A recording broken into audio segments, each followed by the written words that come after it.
God, it's the greatest thing I've ever seen. You're overdue. I just felt it's something that makes you look good, and that's cool, and you know, I'm all for it, but I think you need to tone this down because now it's getting obtrusive to the show. But they can go in the afternoon for a U.S. Hold show, on a second. as they did there, and they Dave? can do 180,000 buys for an afternoon show, which they've also done for All In. So Okay, we hold know on. they can do. We know they can do big. Can I numbers for an continue afternoon. this before you cut me off? We know go ahead. one thing. Yes. We know it No, might have done well because I'm it went not- on first. I'm not saying it would. Here's my thing, Dave. But here's okay. Wait. Okay, here's the thing. Oh my God, it's the greatest thing I've ever seen. I mean, it didn't mean anything to me. It was just a match. That's the problem, Dave. It should mean something to you. Give him a quick squash win just to show that, like, you know, he's not a loser.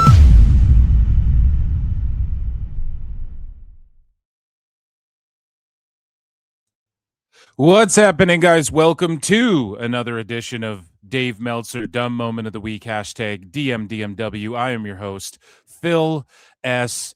Marks, and today Jim Cornette unloads on Dave Meltzer's 5-star rating system, and we have some 5 stars from throughout the week. Mercedes Monet calls out Dave Meltzer as well as Tony Khan for a lack of star ratings. Dave Meltzer desperately shills AEW while arguing with Bryan Alvarez again.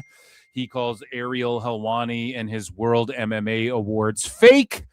All of that and more on this edition of DMDMW. Guys, hit like, hit subscribe, patreon.com/Pro Wrestle Times for bonus episodes of Dave Meltzer Dumb Moment of the Week. If you're watching this on replay, hype the video. If you're listening to this on podcast, give it 5 stars like a Wrestling Observer Award. And you can super chat in, gift a membership, become a member if you are watching this on YouTube. Without further ado, ladies and gentlemen, get your flutes in the chat, because it is time for everybody's favorite show, and it is called Dave Meltzer Dumb Moment of the Week. Featuring The Bryan only Alvarez. reason I know about this is because I know about it. So today we start things off with Dave Meltzer talking about the Conor McGregor fight and trashing Ariel Helwani for some reason. So this was Dave Meltzer's expert MMA analysis of the Conor McGregor leg break or ACL tear or whatever the fuck happened. Now, I've said this a million times, okay? Dave Meltzer is going to be exposed by MMA fans eventually. I don't think they care enough about him yet. And now that pay-per-view doesn't matter, they have no need for him unless they're looking at historical context stuff. With that being said, though, Dave will start to get called out by MMA fans sooner or later when he tries to do these overlaps and the way he's been exposed by pro wrestling fans, and when he does things like call Ariel Helwani's World MMA Awards fake and popularity contests, which we're going to get into. Here's his analysis of the Conor fight, and then we'll get into the Ariel stuff. Conor's return, which was very brief. Conor hurt his knee. He just recently tweeted and said he went through the entire training camp doing everything and was not injured. Take that for what it's worth. Yeah, I mean, he kind of has to say that because if he went in hurt, it's kind of like with all the gambling and everything. It's, you know. So Dave immediately conspiracy theory. He has to say that because if he said he was hurt when he went in, he wasn't hurt going in. Even I thought that because the UFC broadcast showed the thing of him walking in and shaking his leg out weird. But then footage was released of him in the back hitting pads, and he was just throwing that kick multiple times over and over again.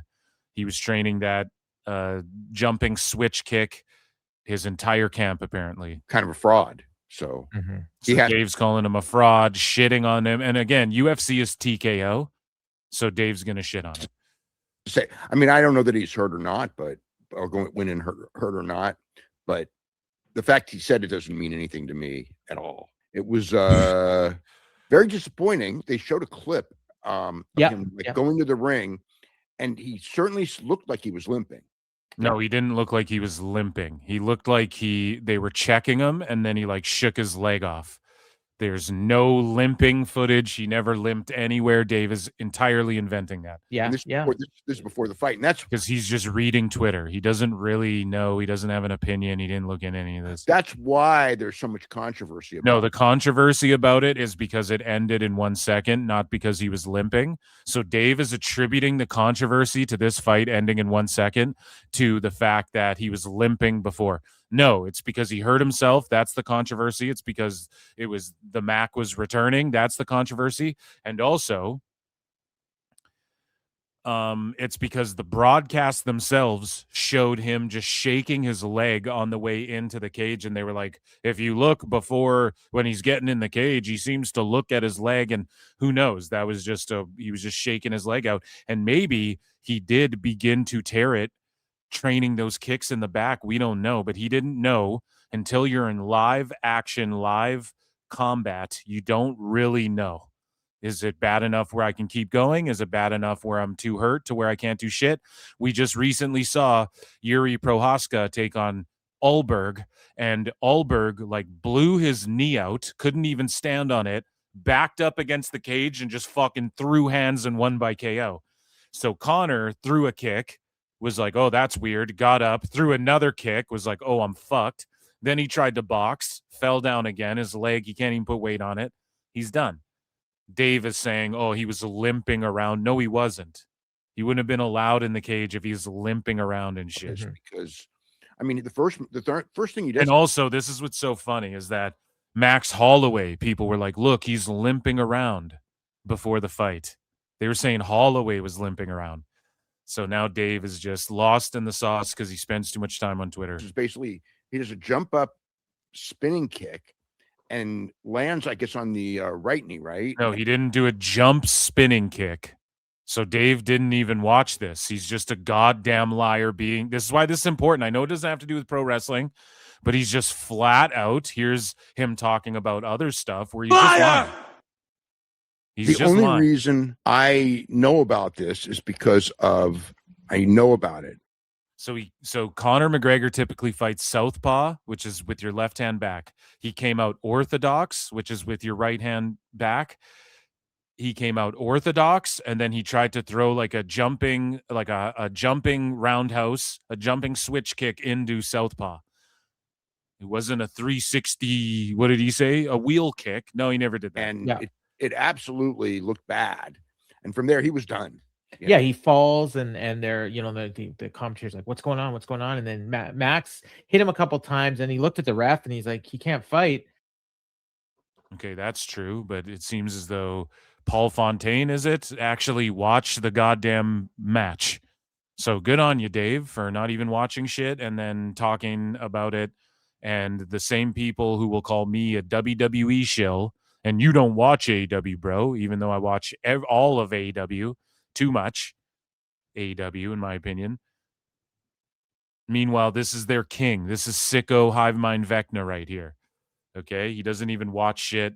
He's talking about it. It's crazy. He didn't even watch the clip on Twitter of what actually happened. It's fucking nutty. So we move along here, and while on the topic of MMA, Ariel Helwani, of course, he knows Nick Khan. He's close with Nick Khan, and Dave Meltzer has called Ariel Helwani a shill in the past. But then Ariel Helwani had some AEW wrestlers on there, and Dave's all down with it. But because he thought thought Tony Khan was a weirdo when he interviewed Tone, Dave is calling Ariel a clear shill. You can't trust anything he says. Blah, blah, blah, blah, blah, right? So Meltzer said what? The GOAT posts this. Explosive accusations by Dave Meltzer against Ariel Helwani after winning the fake popularity contest MMA Reporter of the Year award and accusing Ariel of platforming Conor McGregor. Bryan Alvarez refused to do this segment with Dave on Wednesday. So also Bryan is trying to virtue signal here like a little bitch. You Ariel platformed Conor. I won't even talk about this because I don't like him. Right? He's trying to virtue signal. And Dave and Bryan are accusing Ariel's World MMA Awards, which are the World MMA Awards. It's not just UFC. It's not just TKO. It's the World MMA Awards, which all of the people who receive those awards think they're legit as fuck. Patty Pimblett, who had an amazing entrance and an amazing performance before Conor McGregor blew his knee out. Patty Pimblett, Patty the Baddie, had everybody does like the way there's an Oba Femi strut. Patty has like an arm wag, I guess you could call it, where he waves his arms in the air and the crowd all does it with him. And they wear his blonde wigs, right? And he had a 57-second submission win. Okay. And he got tricked into winning his World MMA Award, and it meant the world to him.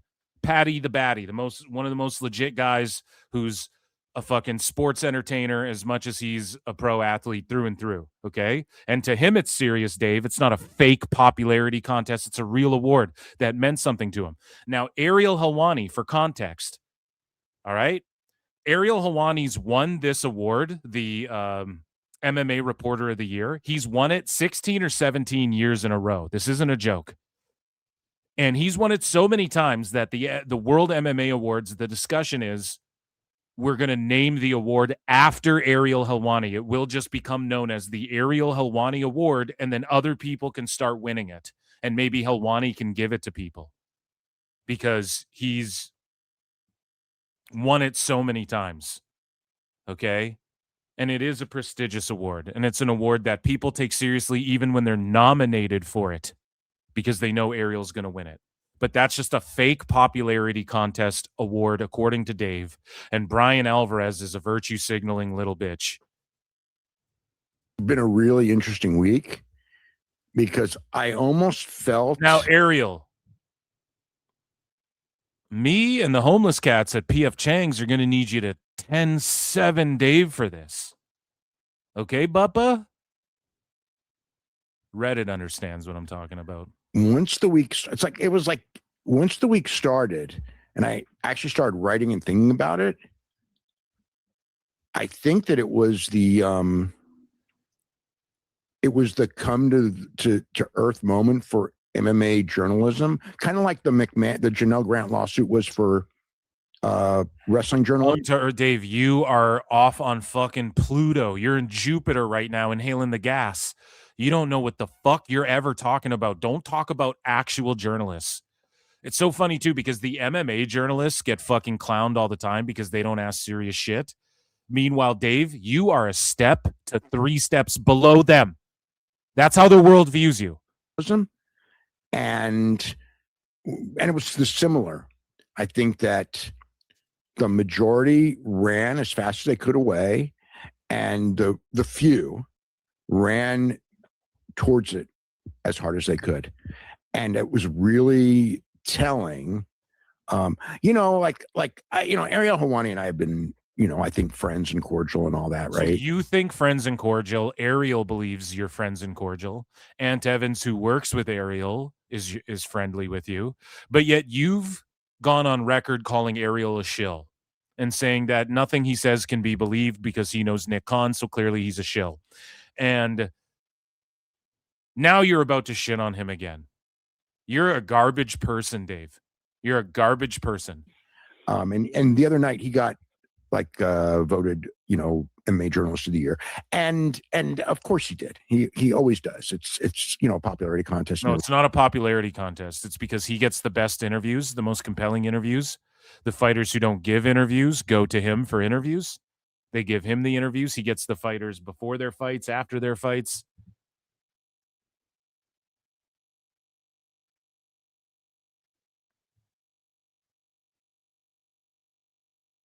Okay. Everything. He always got that. I knew he would win. It's like, it's cool and all that. And like most years when he won, it's like, hey, I know that guy and I knew him before he was famous. And, I applaud his success. I always liked hanging around with him. I know that there's a lot of things in the last few years where, and rightly so, where, he gets criticized and from me too. But this one, like when he got that on Wednesday night, when I was getting my texts, I actually wanted to talk about it on the show Wednesday, but Bryan didn't want to. So I said, I'll do it on Friday. So I'm glad you brought it up, this whole subject up. So I'm getting my texts, and it's like he won MMA Journalist of the Year. And it was like, well, of course he did. And then it's like, it really bothered me badly, like way more than it should, because I know it's like a fan voted fake award. Not fake, but fan voted, right? It's a popular contest. Oh my God, dude. Because it's like, so your award is fan voted. So when we call it fake, well, not fake. And then he tries to go, well, it's not fake. Well, then why'd you call it fake? Like the chips are down, and some guys ran in and some guys ran out, and he did what he did. Like he platformed Conor. He platformed Conor. Dude, the views Conor did for Ariel, Conor platformed Ariel, buddy. Like, what are you talking about? Some journalists ran away from it. Some ran into it. And that's the biggest fight. Like, Dave, I know that you do this shoddy journalism where you, like, the problem with platforming is this is what platforming is. If you put someone on your platform and then you just let them say a bunch of bullshit and you don't push back at all, it doesn't mean you have to be aggro and like try and run everyone off. But if you don't push back at all, then that's platforming, right? If you want to do a tell-all of their side of things, even in those instances, people push back a little bit, okay? But that's what platforming is. Otherwise, like, you're allowed to interview anyone. People interview serial killers and shit. Is that platforming a serial killer? I don't know, man. It's like I know you do shoddy, janky. It's been a really interesting week because I almost felt once the week started and I actually started writing. Fucking Dave, no one cares what you wrote. So we move along here, okay? And that was like the MMA talk section and him taking shots at Ariel. We might have actually more on Ariel. Let me just check really quickly before we get into this other stuff. And then, yeah, we have Dave versus Russo and all types of stuff. I just want to make sure I didn't skip. Okay, so Dave Meltzer's attack on Ariel Helwani continued. But still, the fact that nobody is writing about this very important issue, it bothers me, and yes, going back to the thing before, it's like, I don't think that this year that the journalist of the year should be the guy who didn't go into this subject and other stuff. So you're virtue signaling over, the guy who wins reporter of the year because of this one thing shouldn't be the guy who talked to McGregor. Why? Because he lost a court case where he's now, for those of you who don't know, Conor was accused of rape or whatever. I don't know how to word it because I don't know exactly what it was, right? And as much as I want to be like, yeah, fuck him and everything, unfortunately for the girl in question, the woman in question, there's video of her like all over him and shit. So I really don't know. No one really knows. Okay. As unpopular as people like to pretend Conor is in Ireland and stuff, he isn't entirely. Now, I am very much a fan of a channel called Napoleon Blown Apart. He fucking roasts Conor hard as shit. So I'm not above like, yeah, roast it. Like, that's fucked up. But as far as that situation goes, that's very much one where it's like, I don't know, man. It's questioned. It wasn't even like hidden in private. There's a bunch of public shit you can look to between him and that girl and whatever, I'm not trying to sweep for Conor. If he went out there and got starched, it would make no difference to me. Like, it was awesome that Conor was back and shit. You want to see if he could recreate that magic that he once had. But I'm a fight fan, and it was a big fight. him blowing out his leg, I want to hit him with the Nate Diaz. Like, I'm not surprised, motherfucker. Like, dude, he snapped his leg in half before all that shit. A real journalist is the one who dives head first and will interview that guy and see where he's at. Dave wants to make it like Ariel Shilling again just because it's a TKO thing. That's all it is. So if Conor came back and did Netflix MVP, MMA or whatever the fuck it's called, and he did a fight against Jake Paul and it beat UFC, Dave would be glazing it, talking about it, writing about it. Oh, TKO in the mud. Dave would be all over that. But now he's sitting here calling this award a fake award. But then he's saying the person who deserves the fake award is someone who refused to talk to Conor. Fuck you. Like, you're a clown just because you refuse to engage with anybody who actually might press you or make you uncomfortable or make you actually learn something, etc., doesn't mean that that's not good journalism, Dave. You don't know the definition of good journalism. Subjects, in depth, such as the law, the Kung Lee case and the other case that sprung from it. So, I guess that's why Bob Kung Lee case, bro. It wasn't just the Kung Lee case. This is what I mean. He doesn't even get his details right. The Kung Lee case. Dave, shut up. You just don't even know what you're talking about. Someone clip this and send it to MMA Guru. We need MMA Guru roasting this mushmouth motherfucker. me. It's like, that's not the journalist of the year. The journalist of the year runs to and goes in depth on UFC fucking tried to ban Ariel Helwani from their events. That's not journalist of the year because he talked to Conor McGregor. And this is what Dave's talking about. Yeah, it is. That's actually what the journalist of the year would do. Okay? They would do actual journalism. It's just such cornball shit. Ariel does his job to such a degree that they fucking UFC tried to ban him from their events. And then when he was unbanned or whatever, he showed up to a press conference and he got a standing ovation from all of the media members and the fans in attendance. They all clapped and applauded that Ariel was there. And Dana White fucking hated it. Dave, when you walk in the room with other journalists, they think you're a goddamn redact, buddy. They think you're a fucking slobbery weirdo. The only reason I know about this is because I know about it.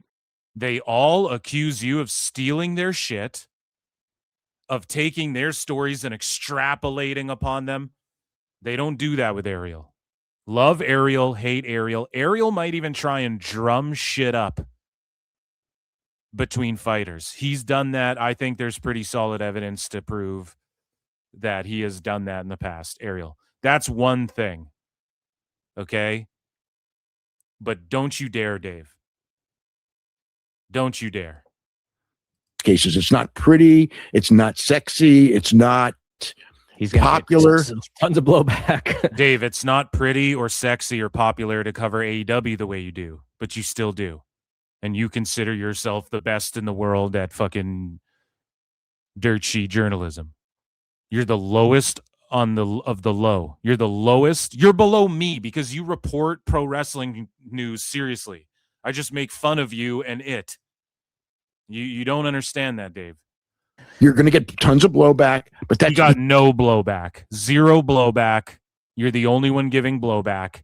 And this is to someone that you consider your friend, who you're trying to throw under the bus and shit on because you're a piece of shit. Journalist of the year is the one who should get the blowback, not the one who does. Part of the gig. That's okay. So we'll move on from this, but I do want to make one point, which I find, and this has more to. And then Garrett, I do want to make one point though, but you are right, Daddy Dave. Please keep paying me a salary from the money we fucking work these marks out of. Holy shit, man. What a piece of shit Dave Meltzer is. I'm back. Has been a member for 3 months. And he says, at what point does Dave get put in the old folks' home, willingly or unwillingly? I don't know, man. That's a question for Bryan Alvarez, who hopefully is sending him there soon. Okay? So we move along here.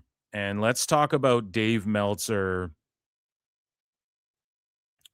melting down about Dark Side of the Ring and burying Vince Russo, and somehow when going at Vince Russo for being a dumbass, which it's the easiest guy ever to go at is Vince Russo. And somehow Dave makes himself look stupid trying to go at Vince Russo, which is just fucking hilarious. It's so good. And so here's Dave Meltzer's thoughts on the first 2 episodes of Dark Side of the Ring on TNA. Thought Jeff Jarrett came off tremendously well. Karen came off very well as well. She did very well as well, Bryan. I've seen people go. It was a whole bunch of carnies telling carny stories, and we didn't get the real truth. And there's a lot of that too. I didn't feel there's a bunch of carnies telling carny stories. We didn't get the whole truth. Okay, so who's on there? D'Lo Brown's a carny. I mean, all the wrestlers are carnies, but like Dave, for him to say using the word mark is like using the N-word, Bryan. Literally, he said that. You're not allowed to call them carnies, bro. Dixie was asked to be on the thing. She refused to do it, or she turned it down. Tenay turned it down. Sahadi was on, who, he knew most of the stuff. Russo. Steiner, who was, more open, and he's very tight with Jeff. He was more open than Steiner was better than you would expect, probably. And they brought up that there were guys in there that came from WWE that were, they had a shot at Kevin Nash, and it's just like there were people there who just saw it as their vacation between gigs in WWE. And there were a lot of people like that. And and it's so funny how Dave will say this about TNA, but when it comes to AEW, nope. There's nobody marking in Tone. There's no similarities between Dixie Carter and Tone, other than everything besides the bank account. The big mistake of catering to them above the young guys, So like what AEW did? But you don't criticize them for catering to the old New Japan guys and the old WWE guys instead of focusing on their young guys, which now let's say they are doing. Too little, too late. The one thing now where a lot of people will go, they're focusing too much on the old guys, whether it's WWE, sometimes AEW people as well. Sometimes AEW as well. Sometimes, I mean, not always, but sometimes you say that about AEW. What a fucking putz. But more WWE, obviously we're hearing that all the time. The one thing is that obviously WWE's hearing that more and more all the time, but not my precious AEW, Bryan. Poor people don't like AEW. Difference is the older guys in WWE and in AEW who are focused on, they work their ass off. They have names. Again, there have been times Bryan and I both have said it's too much, too many. You don't want the show to look old. So literally, man, this motherfucker's talking about the dark side of the ring. Here's Dave Meltzer's thoughts on the dark side of the ring, TNA.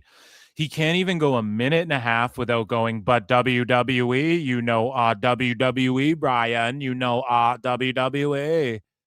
Holy shit, but man. What it's not really goof. Like, the guys at least work hard. Those guys, and you remember in TNA, those guys they weren't working hard at all. They were laughing their way through it, Who, though? Be more specific. Like RVD and Jeff Hardy and Sting and Kurt Angle? Or are we talking like Nash, Hall, Steiner? Like, who are we talking about, Dave? That Jeff. He's just such a goofball. He doesn't speak clearly. He doesn't really make a point, but in his mind, he is making this point that he's not actually making, that nobody's receiving because he's not making it clear, and he thinks he's conveying more than he is because he's just mush-brained and mental. Fucking cooked guy, man. So Dave Meltzer, here's a couple throwbacks. Okay, so this is going back in time a little bit. Actually, this was recently here, and then we're going to go back in time, but this is him talking about elaborating more on the TNA Impact, AEW, WWE stuff, because of course he couldn't help himself. So El Hijo de Snowman says, can Dave not count? The 2 million Raw gets is clearly more than the 600 to 700K Dynamite gets weekly. And Dave Meltzer tweeted this out to Sarah, this lady, Sarah Licity, says, drawing in 1.9 million on cable in 2009 is not as good as drawing in 700,000 in 2026. USA was regularly drawing in 4 to 5 million for their scripted shows. Raw was blah, blah, blah, blah. All these people are coping, and none of them can even explain how Netflix works. So shut up. Dave goes, and look, this is in response to this thing, this handle, Dave Meltzer, and 2 others. So this Sarah Licity person is like in a debate with like 4 other people talking, and then Dave jumps in there to quote tweet this little factoid. Like but he doesn't have time to rate Mercedes Moné's match, which we're gonna get into. So Dave goes, well, actually, Impact never came, close to WWE programming. Dynamite clearly beats Raw in total viewers in the US, but not SmackDown. Holy fucking shit, guys. Retard alert! Retard alert, class! And like, we can break this down further, and we'll do it in a minute, but was 294,000 shy this past week, not including Max. So it's 100% of SmackDown homes versus 60% of Dynamite homes. Yeah. But meanwhile, as Raj will explain, as other people will explain. So like, here's Sports Life posted this. Doesn't Nielsen have a multiplier to the view count to adjust for multiple people watching from a household? Aren't Netflix streams simple counts? Yes, Netflix is views. Okay, Netflix is like YouTube, and I've broken this down before. This is why, let's say Jimmy Kimmel, there was 10 million people watching the Tonight Show. Not that much, right? But 7 million people tuned into the Tonight Show. Okay, but here's the problem, right? There's a multiplier on that. They get paid 70 million, let's say. But then Spotify pulls up and they give Joe Rogan 100 million, and people are like, he has the biggest show in the world. People would rather do his show. I think other pods beat his now, actually, but doesn't matter. We're talking at the time and just in general. There's a reason for that, because you have to go on YouTube and go find his video and play his video. You have to go on Netflix and play it. That's a view. You have to physically go. If I leave my TV on and I go out back with the kids while they play and have a drink and fucking water the garden and the kids are playing, let's say, and you leave the TV on, whatever was before, come on before Dynamite, it's a multiplier, bro. Like, that doesn't just count as one view, and you didn't actually have to go out of your way, and the lead-in greatly increases it. So Dave takes the overall average, which is a greatly increased lead-in, and then a fall off by the end of the show. It's like nobody's watching it.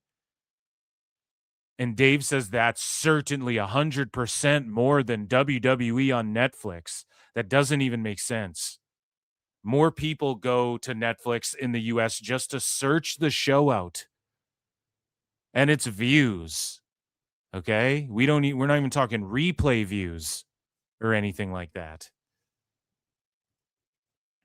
So Raj says, yep, they combine panel demo data. That includes demos, viewers per home, how long they're watching. With overall big data viewership, Netflix is just views. So if I watch a full episode of Raw with 10 people, that's one view. Do you guys get it? So let's say I'm a fucking basement dwelling incel and I turn on Raw or I turn on Dynamite. Guess what? It counts that as like 2.5 people automatically. Netflix is just the views. So if I, like Raj said, if I'm sitting with my family and click on Raw, and you think people aren't doing that, Dave? Well, people are doing that for Dynamite. No, they're fucking not, is the point. They're not. And the key demo fell off, which he was melting down about. And Nielsen keeps switching their shit up, seemingly. And you definitely know this, but you don't address it. And then you claim Netflix is doing weird stuff with the numbers. No, bitch. They're just doing what streaming is. You just don't get it because you're old. You're an old fart. So even WrestleMania, WrestleMania only did, it's a flop. How do you know people weren't having WrestleMania parties though? One person puts it on, there's 50 people at their fucking house or 10 people at their house. It's actually greater, but I don't play that number. So when I do ratings wars, again, Phil S. Marks is the fairest in the land. Okay? Because I don't play that game. I just take the shit at face value and I go, we're not going to play that. We're just going to look at the numbers, what the data says. But so many of these idiots don't even understand this simple thing that, like, I don't even explain good. So I try not to. And we just read what Raj says or what other people say. But it's just like, you have to understand this, right? It's views. It's all streaming. I just say this. It's moving into like YouTube, social media. That's the most important shit. Streams, retention rate. These are the most important factors. Fuck beings, man. So anyways, Dave and these guys are coping because TNA had a great Dark Side of the Ring that probably got more viewership than fucking Dynamite does. Dave is coping about Impact's ratings back then. Back to the Future, right? So I think I may have skipped over it, but he was talking about the Impact ratings. Pardon the death scrolling here. We'll just read this part, right? So the last part, this is what AEW Mole posted here. Shout him out. And Dave Meltzer says, Spike hated Vince Russo. Spike thought he was a fraud. Dixie, for whatever reason, was convinced he was this creative genius who created Rockin' Austin and kept hiring him. Like, this is just message board repeat, YouTube comment, like repeat shit. She, secretly hired him and everyone was sworn to secrecy. Then he emailed notes for the announcers for a show to Mike Johnson instead of Mike tonight. Johnson wrote about that.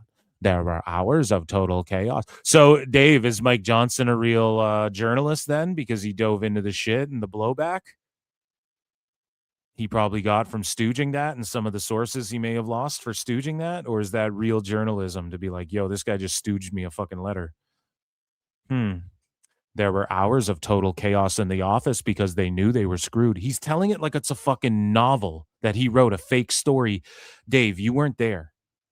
A few days later, I was told Spike had canceled the show but would let it run until the end of the contract. Then listen to this. But I couldn't report it because nobody knew. Oh my God. The only reason dude. I know about this is because I know about it. What a fucking Are you sure about that? What a liar, man. A few days later, I was told Spike had canceled the show but would let it run until the end of the contract. But I couldn't report it because nobody knew. So, like, Mike Johnson was sent that email and nobody knew. And then he came forth with it because it was supposed to go to Mike Tenay, but it went to him. You couldn't come forth with your expert kung fu fighting journalism there, Dave? Because nobody knew? Oh, you mean like how you just explained Mike Johnson was based for leaking that shit out? But you couldn't do that. You were unable to do that when it came to your fucking little fake thing that you're making up idiot. Now? Holy shit, what a bum. Then it came out. That was the reason. But publicly, so again, it came out through other people, so you pretended you knew in hindsight. You're make-believing. You're adding an extra few yards to that fucking high school football story. Then it came out. That was the reason. But publicly, people claimed it was canceled because they still had months left and didn't want it official until much later. Brian. So just like making up, trying to rewrite history and shit. Oh, my God. What a bum. So, yeah, he goes, but was not including Max, just talking about the ratings. So it's 100% of SmackDown homes or 60% of Dynamite homes. You're such an idiot. And so This person goes, in what world does Dynamite clearly beat at PSVS says, in what world does Dynamite clearly beat Raw and total viewers in the US? Raj, can you help me understand? And Raj says it's silly. Nielsen has shown how unreliable they are over the past year, and to compare those numbers to a Netflix streaming number where there are no demos present, no viewers per home, etc., is asinine. Anywhere you can do actual apples to apples comparisons, SmackDown Nielsen numbers to AEW, attendances, Google Trends, YouTube views, etc. It's clear which fucking ticket prices, right? We can keep going. It's clear which product more people are watching. That's not to say AEW isn't doing well. They are, but these comparisons are just stupid. It's just dumb stuff, Dave. And this is why you don't win anybody's Journalist of the Year award, but your own. Okay? Because it doesn't make sense at all what you're fucking saying, right? And so I hate when all these fucking idiots, they either like don't give enough context, like Dave. He embellishes the truth. He lies by omission is, I guess, the right way to phrase it. He omits details and facts to try and spread a lie. So it's greatly ignorant, or you're a lying liar who lies. Or you're a grifting grifter who grifts. It's one of those three things, right? Like, or you're a fucking lunatic and you really believe this shit. But you don't. Dave's just a shill, and we know this. Or people extrapolate and embellish and go to the extremities, and you see sickos right now going, yeah, AEW's really running out of money and are worried and are going to die, and they're really worried. No, nobody that you should be listening to or that's sensible says that, okay, sickos? If you're hate watching this right now, nobody actually thinks that AEW, like, we all know Tone has infinite bucks. It's just a matter of, do they last on TV or not? Is Tone, like, once they, let's say they do end up on my AEW/YouTube, which isn't even a bad thing, by the way. These fucking idiots just think that's like the world's worst thing. It's not even like that bad of a thing. You can hide the numbers better this way and stuff too. It's not even the worst thing. It's just really bad because Tone already sucks at promotion. So then he's really got to promote the shit. And he's got to find advertisers on his own. There's no Warner Bros. Going, hey, can we put Superman on your fucking... Nobody's doing that. They only did that with AEW before because it's one of the shows on their fucking thing. If Sex and the City was on their thing, they'd be fucking, hey, can we do a crossover ad with, I don't know the actress's name, Sarah Jessica Parker and David Corn Sweat, Rachel Brosnahan, or what? Right? So Dave, he's just so full of shit, and anything palatable, it proves completely the opposite of what he says about Impact, about WWE and everything else. And then the shit he makes up, like the pay-per-view numbers and the max numbers, are the only thing, and the invisible money that's rolling into Tone, that's the only stuff where we can actually, or where he's saying that AEW actually stands a chance and is clearly beating Raw and shit. It's just stupid. It's incredibly fake and phony. It's a great lie. It's grifting to the max. This is grifting. And that's why Dave goes fraudcast grifters, because that's what he is. He just talked about the Conor thing, not even knowing what he was talking about. He just talked about it anyways. Okay? It's pretty fucking nutty. You have to be able to be like, I don't know. You have to be able to pull a Lex when you don't know. And it doesn't mean you can't talk about things, but go, I don't really know what I'm talking about here, but what I'm digging is this. Someone tell me if I'm wrong. Dave doesn't do that. CWJ28845 says, by some miracle, if Dave Meltzer's right, then doesn't that make AEW viewership worse due to poor social media metrics? Thank you and be well. Dude, thank you and you be well. Yeah, I believe that is absolutely correct. AEW's viewership would be even worse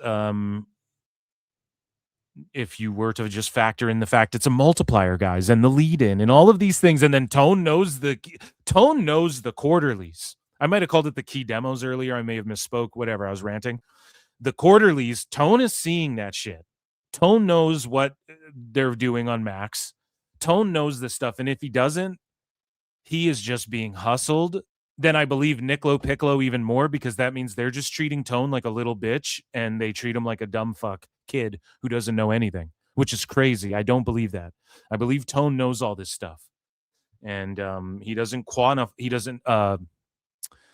qualify or confirm any of it because it's not true. But he also doesn't deny it because why would you deny people saying your shit's lit? Right? I don't fucking blame Tone for, like, I honestly don't. I give Tone way less flack than him trying to keep kayfabe. I just more make fun of his antics and how much of a weirdo he is. But Tone's own words is this: we hope to be profitable. That's what he fucking said in an interview. Then he reiterated that. Hopefully start making profit and shit, or however he worded it. He did it in another interview like 3, 4, 5 months later. 6, 7 months later, right? 6, 7. No. Hey, boomers, are we memeing? Is this what the kids do? He then said something similar in another interview. Everyone pointed it out. Like, they are not profitable. They haven't made any money, which is fine. Not all businesses make money, but Dave's an idiot. Lies says they do, and then we point out he's an idiot. Then he has a meltdown, and then I do this show, and we do it all again. CM, bunch of numbers for 5. Says, I don't know what is worse, Dave or the hundreds of copy-paste dirt sheet sites like WrestleLamia, What Culture, etc. They blindly redub Dave's lies as truth. Absolutely. And as we point out here on hashtag DMDMW, as we point out here, they just copy and paste his shit with the spelling errors in it. And speaking of which, we're going to destroy Dave and the Observer because they did an error with a comma where it matters because it has to do with dollars, and they did not retract or fix it. And I know they did it to run cover for AEW right now with this shitty $100,000 lawsuit. Dave's like, what? 100,000? Even he's like, this is fucked. Okay. So let's continue. You know what they say. Poor people don't like AEW. And thank you for the super chats. So let's get into Dave Meltzer's star ratings controversy here that has been going on before we get into some desperate AEW shilling. So Dave Meltzer's recent star ratings from this week went down, some of them, okay?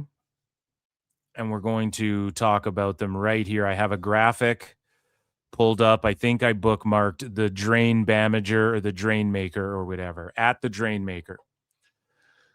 Wrestling Observer newsletter star ratings for this week. Are you guys ready? Mercedes versus Maya, not rated yet still. He refuses to rate the Monet He had Cuervo with him the whole time, too. We're going to get to this in a second, okay? We're going to circle back to that. Keep that in the back of your mind.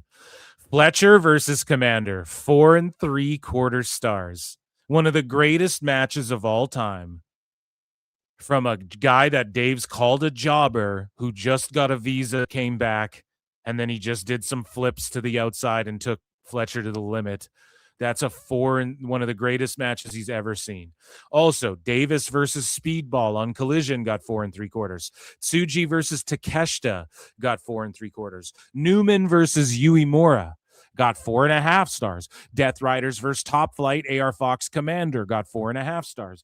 ZSJ versus Shota Umino, 4 1/4 star. Darby versus Cage, 4 1/4 star. Mercedes, Bane, and Cross versus Nightingale, Maya World High-End, 4 stars. So Dave still hasn't rated this other match, gives this match 4 stars. Megan Bane's in it. Lena Cross is in it. He's willing to give it 4 stars. That's all I'm saying. Oyoa versus Bolton, 3 3/4. Bandito versus Shibata, 3 3/4. Andrade versus Doyle, 3.5. Cage versus Wentz, 3.5 stars. Okay. So this is just egregious. It's ridiculous. It's ludicrous. And Mercedes Monet actually said something about this. However, Dave Meltzer commented on this. So this has been going on for a while. So back at Forbidden Door, Mercedes Monet took on Maya World, right? And of course, Dave Meltzer was there. He couldn't star rate it. Now, my conspiracy theory, because I don't remember how the times line up, my theory is that during this match, Dave threw on the Kendall Gray match and like went to take a piss and stuff.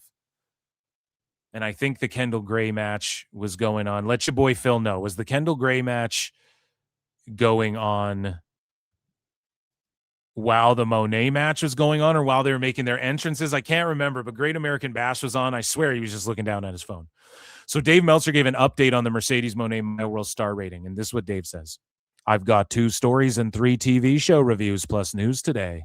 I think if I can get everything done by 1:30 a.m., I'll watch the match. Odds are against it, though. But Dave, you watched it there and you rated everything else that you watched there. And we also covered on the show that he said, well, TV matches are much different than crowd matches, right? Like when, or how does he word it? If you're in the crowd watching a match, it's different than if you're at home on TV watching the match. It's a different vibe completely. And it's like, okay, so then you just dismissed your whole star rating system because a bunch of those matches, I promise you've only seen live, and a bunch of them, I promise you've only seen on TV and on tapes through tape trades. So what's the real star rating? So this star rating because you watched it on TV for Mone. And by the way, I've been putting Mone over for a long time. I know that I make fun of her. And sometimes in life, you got to be a hoe.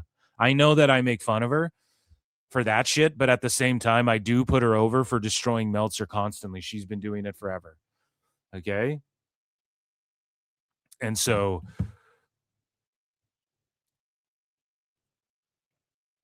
Dave Meltzer says the odds are against him even watching this match, but didn't you see it there?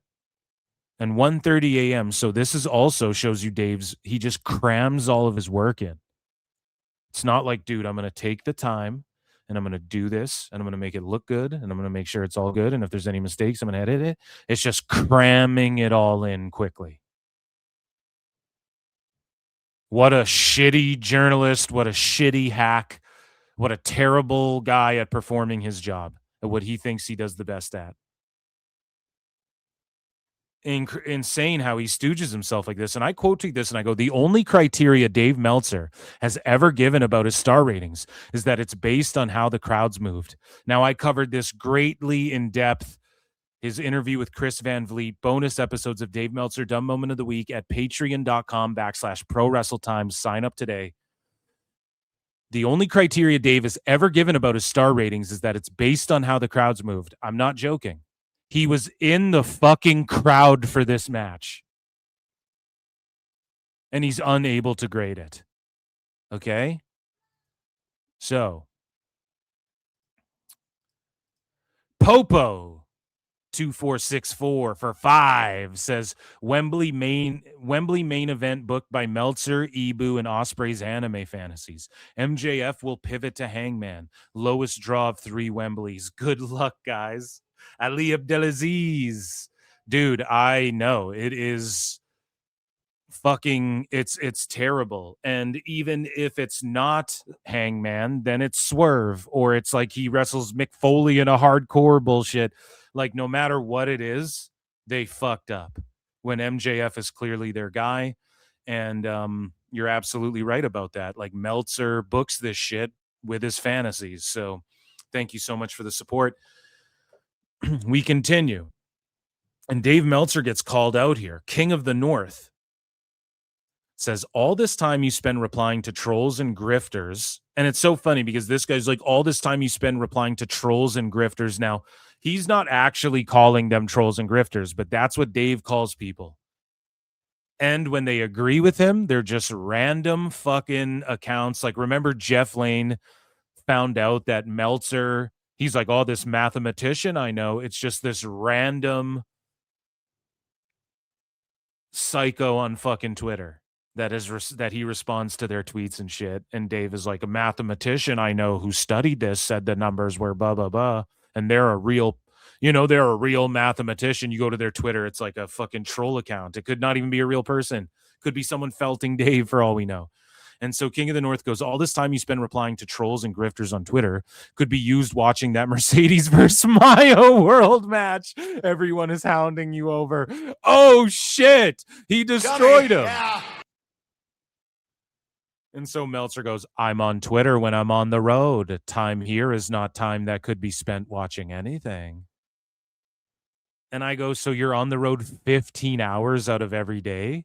This liar spends all day on this app sweeping for AEW on top of spurging out about Ricky Dozan. And you guys see it. There's no way he's not on X all the time.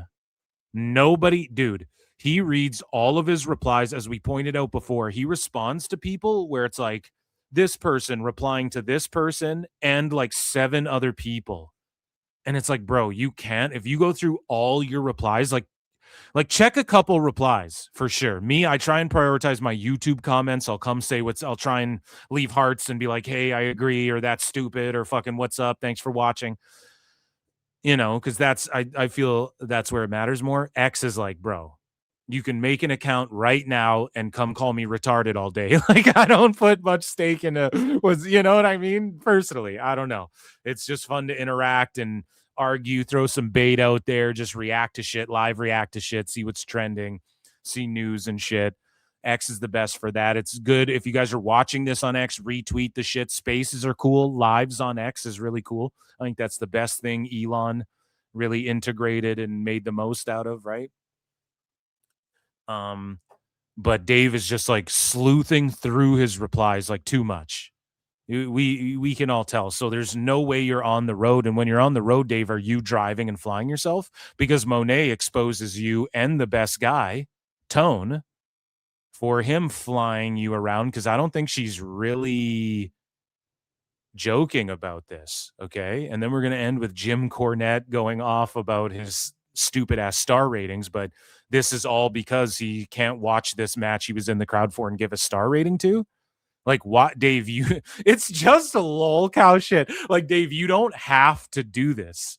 You could just watch the goddamn match and then, like, I won't make fun of you. He had Cuervo with him the whole time too. It's just so funny, you know? And he pretends like, I don't care about this stuff, but he does, because when he talks about, like, oh, all the stuff I had to go through, all the stuff that I had to go through online over whatever this story broke about the AEW whatever, and all the stuff I went through. Again, we've covered him saying shit like that on DMDMW. So Meltzer's like coping so much more. So this guy goes, Mike Timko Lantern, oh, the horror, says, so let me get this straight. Dave Meltzer has already rated the Dynamite main event that just wrapped 13 hours ago. But gosh golly, he still doesn't have the time to watch one match from Forbidden Door. Rip off the Band-Aid, Dave, enough. Now, I'm going to tell you guys what's going on, because I know Dave better than anyone.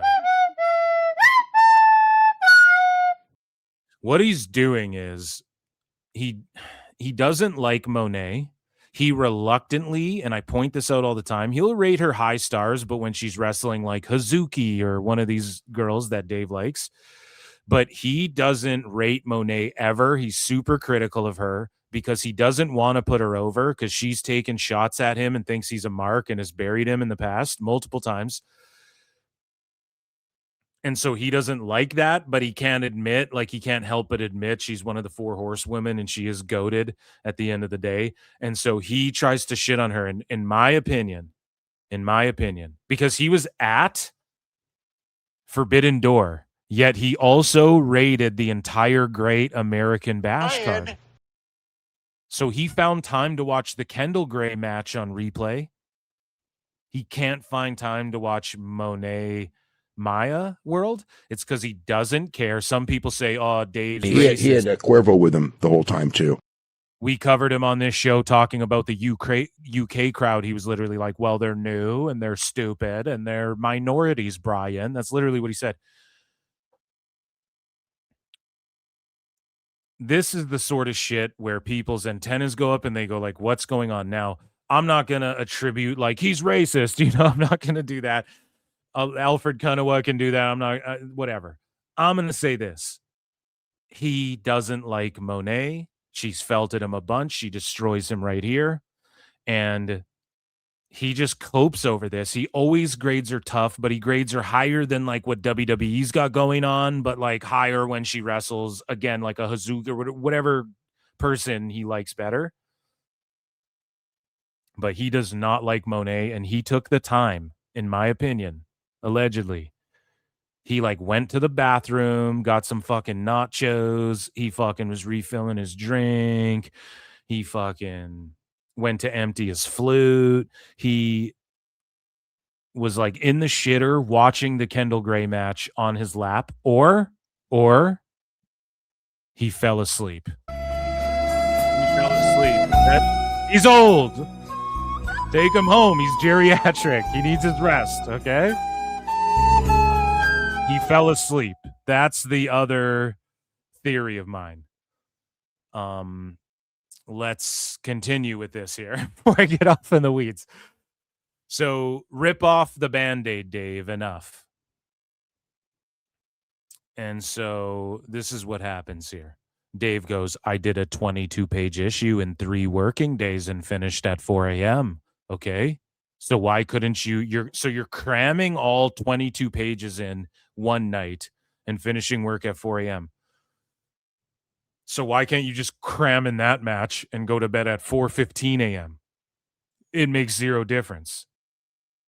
When you woke up and you ate breakfast, why didn't you throw it on your phone? Like it literally makes zero difference because you're putting all this shit ahead of watching it.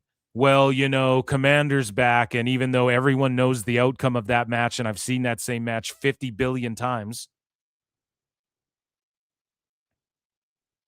I have to watch that live and grade it live, and I can't go back and just like prioritize this and then watch some Dynamite later. He has to defend the 21 minutes. So while Omega's boring ass long segment from Dynamite was going on with Kevin Knight and shit and Ospreay and the Bucks, he couldn't have just thrown it on then. And we already know, like, if he's doing all of this, then he definitely isn't watching WWE. He has it on in the background while he edits, the way most people like throw on a podcast or music or some shows even. You're like, whatever, it's dialogue heavy. I'll glance over, get a look at the, and then I'll fucking listen to what they're saying. Audiobooks, people do that while they're working on other shit. That's how Dave treats WWE. It's unless it's Kendall Gray, obviously. So Big D Monet, Big Dick Monet, she's over in now. Mercedes Monet goes, Tony Khan, can you send the link to Hypocrite Deva so he can watch the 25-minute match on the plane? So obviously Tone, I believe her. I think Tone sends him a plane and shit. I think Tone accommodates his ride and all this shit, and that's why she's calling it out. And it's so funny that she's tagging Tone and going, can you send the link to Hypocrite Dave so he can watch a 25-minute match on the plane ride next time he comes to fucking meet you? He had a Cuervo with him the whole time, too. Fucking based Mercedes Monet. Where's my goddamn based Monet?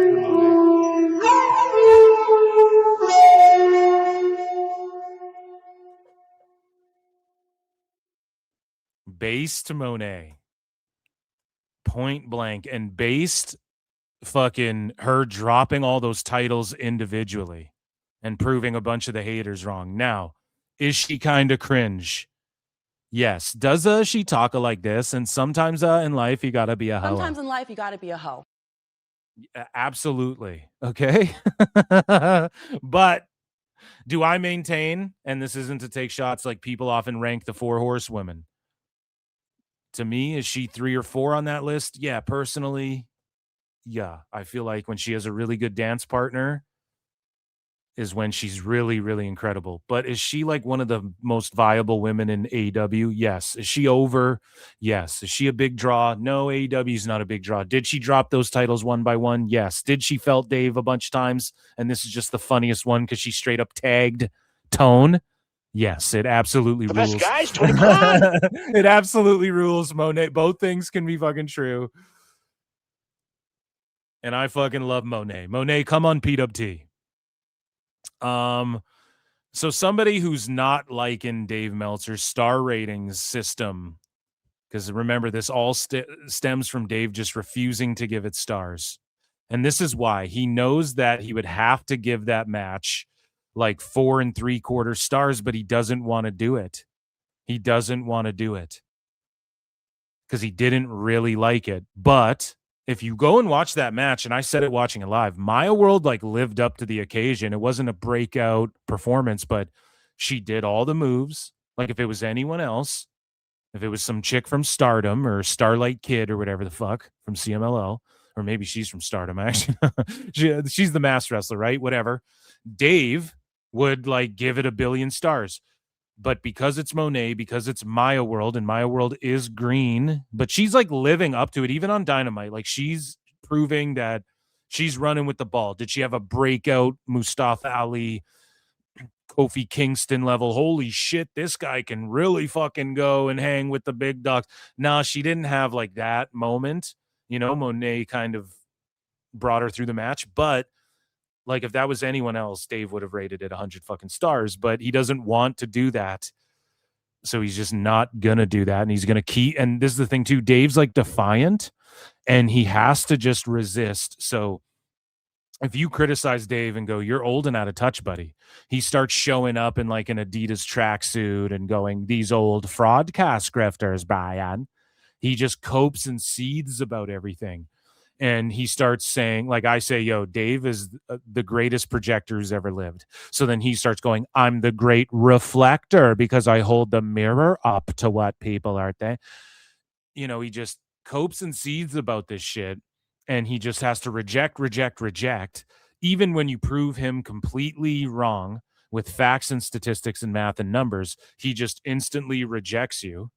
And he just instantly fucking blocks you or whatever. Even if it's not personal, you know, and or he just refuses to engage with you, or he goes to his message board and tells everybody, do not talk about this person, whatever. We've seen it time and time again. And that's how Dave like handles that, which whatever. I mean, that's his prerogative.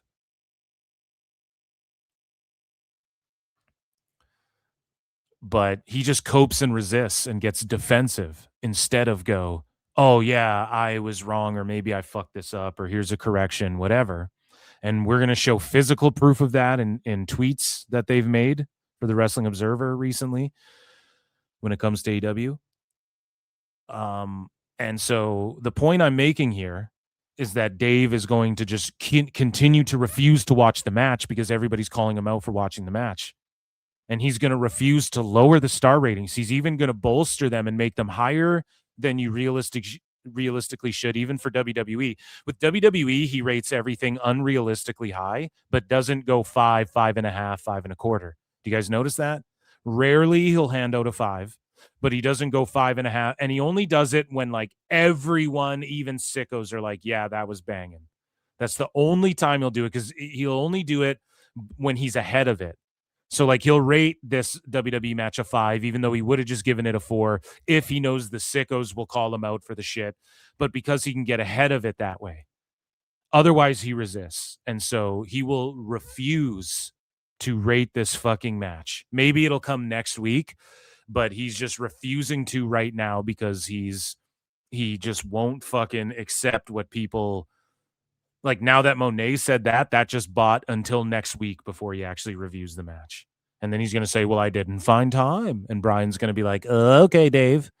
But speaking of people who look at Dave like he has steaming turds hanging out of his fucking nose, as Jim Cornette would say, Jim Cornette, he's livid over Dave Meltzer awarding 5.5 stars to the Ospreay Strickland match.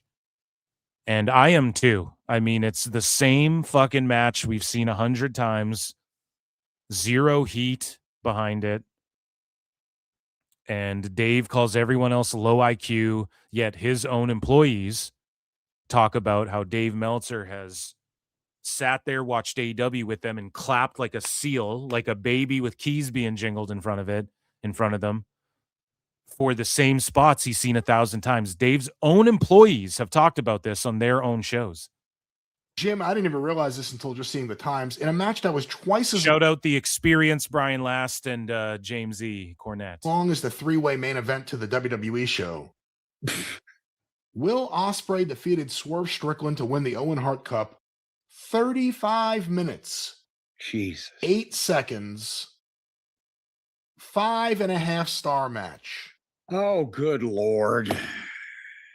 that again, every finish, every fucking piece of excess that they bury the referee, ignore the rules, act like video game characters, and kick out of everything to the point where it's not only just unbelievable, but it's ridiculous to have fill their own, again, self-aggrandizing masturbatory fantasies, because they just think, well, nobody deserves to get out of here before 12:30 in the morning. We're going to do what we want. I couldn't wait. Yeah, like that's not fan service. I don't care. And the fans who were like, no, I wanted it. It was so great. Maybe, but you guys aren't going to every show, you know, like you guys aren't showing up. So I really don't, if you looked at the live attendance, I don't know if I believe that. I couldn't wait to go to sleep. I was getting mad at the match. Here's what Dave wrote. Will Ospreay beating Swerve Strickland in a match of the year contender and the best match I've ever seen in San Jose after 55 years of attending matches here. The best match I'd seen of my childhood in San Jose. Jim, just, I feel you, Jim. Was a 6-man tag with Pat Patterson, Billy Graham, and Paul DeMarco versus Ray Stevens, Peter Maivia, and Rocky Johnson. I can't remember a better match until Chris Benoit and Chris Jericho versus Triple H and Steve Austin in the match where Triple H tore his quad, which many considered at the time the best match ever on Raw. So he thinks this is the best match ever in San Jose. I thought it was a slog. It was a slog. It drug on and on. They kicked out of every single thing. Neither of them sold anything. They rested on their laurels. It's the same as every Ospreay match and big Ospreay match. He just fucking kick out, finish, reverse finish, into finish, kick out, finish, kick out, power up, finish, power up, kick out. It's the same thing, man. It's boring. It's just repetitive. And it's just like TikTok slop. What that is, people are like, oh man, people want the slop of WWE. It's a paced out show where they try and build anticipation and drama. You talking about that? Or are you talking about the show that you literally, it's move, the same way you flip through TikTok. You're on YouTube Shorts, right? And fucking before you know it, you lost half an hour. You flip through 100 shorts. That's what that is. It's the equivalent of that. It's just like quick little dopamine hits. And it's unsatisfying. It's unrewarding. And also, like, Dave thinks that when people like myself or Jim goes like, yo, Ospreay doesn't sell. They think that when you put them in there with the workhorsemen and Ospreay selling for 4 minutes to JD Drake or whatever, that means he's selling. No. Like selling, like what he's conveying. The realism, his selling on offense, his selling, his facials, how he sells a move and then gets in a position for the spot that's coming next or whatever. It's all of those things, man. Ospreay just walks around. He's athletic, amazing, right? So's Nick Jackson. So's Orange Cassidy. What are we talking about here, you know? It's just like a lack of comprehension of just the basics, right? Dave thinks that people who can do these quote unquote advanced moves, that's going to be the future. And Dave's been holding on to that's the future. And they said Flair was too fast. And they said there is a such thing as too fast though, Dave, right? Like there is a such thing as there's a thing like, okay, you can break the world record for speed, and you can break it, and then the engine fucking explodes and the driver dies because it went too fast, and people aren't accustomed or ready to that, or we're going back to slower vehicle. Like wrestling seems to be what's old is new. And Dave says what's old is new, but he's talking about old 2010s New Japan, which isn't what we're talking about. You know what I mean? That's not what motherfuckers like myself are talking about when we say what's old is new. A predictable slog. You could have predicted almost everything they were going to do and how it was going to play out and who was going to win. Well, besides that, it's a whole different scale, because when you're looking at, and this is what Dave just forgets and just forgives or whatever, when you look at the overall level of the rottenness of the basics of guys. That's what thank you, Jim. Thank you, Jim. And let Jim tell you, because he taught people already the basics. Well, the basics don't matter. Look at the backflip they did. This is what people mean, sickos, when we go, you guys just care about like flips and video game shit. I love video games and I love flips, but like you can do that and I love seeing people do flips, you know, I don't know, fucking Nitro Circus or whatever. I love it too. But like in pro wrestling, man, you have to have the basics down.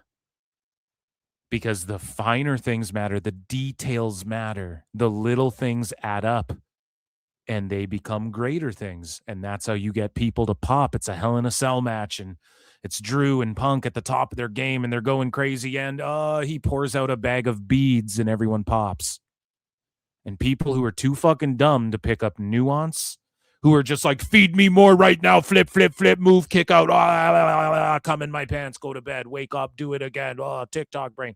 Yes, I know you guys don't get that, but it's the details that matter. It's the little things that matter. They add up,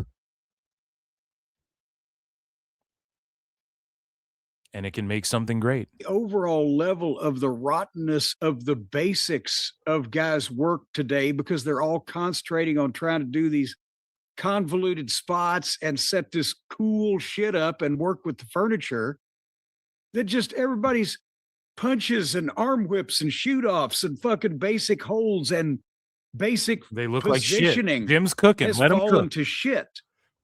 Let him so cook. To me, I'm sorry, but I think that if you got a movie with a really good story, but you hire a guy from the front of Home Depot to be the cinematographer, and it looks like boom, that's exactly it. So Taylor Swift is the best singer who ever sang. No, but she sings good and the production's through the roof and she writes good songs and she can play the guitar and she puts on a good show and people love her. So they're going to go to her shit. She is appealing. It's what more people want to see. And she could just go into business for herself and go, I'm just going to play guitar and play bars for the rest of my life. But she goes, no, I'm going to go on a floating stage and take it to the next level because we're trying to put this. What am I doing here? Do I want my art to be heard and seen? If you want to do drawings in your fucking kitchen and just put them up on your fridge or your bed, do that. But the Mona Lisa is the Mona fucking Lisa and everybody knows what it is. And yes, you have to do art for yourself, but art is also meant to be shared with other people and criticized. It is. It is in the womb of criticism that great art is born or some such bullshit. There's a quote like that out there. I'm sure I just said it wrong kind of, but you guys know what I'm saying, right? So these things matter. like a home movie, that takes away. And it's the same. Yeah, you do all your spots and all your fucking furniture. There's lots of movies with like great scripts, shitty acting. Or like flavor of the month actor, and you go, if that guy wasn't in it, I maintain this. If Pedro Pascal wasn't in this last Fantastic Four movie, people would be like, based, MCU's based again and shit. I guarantee it. But people just don't like that guy, and it's not even that he's a bad actor. I actually enjoyed him in that, and I'm not a big fan of Pedro Pascal. I actually enjoyed him in that film personally, but like you understand why other people don't like this shit, right? And like why people might be fatigued, quote unquote, and he will lose mass appeal. There's something called mass appeal, Dave. And in AEW, they're just appealing to themselves, to Twitter, and to you, and to Drainmaker on Twitter and shit. And to Elbu from Self-Made and these putzes.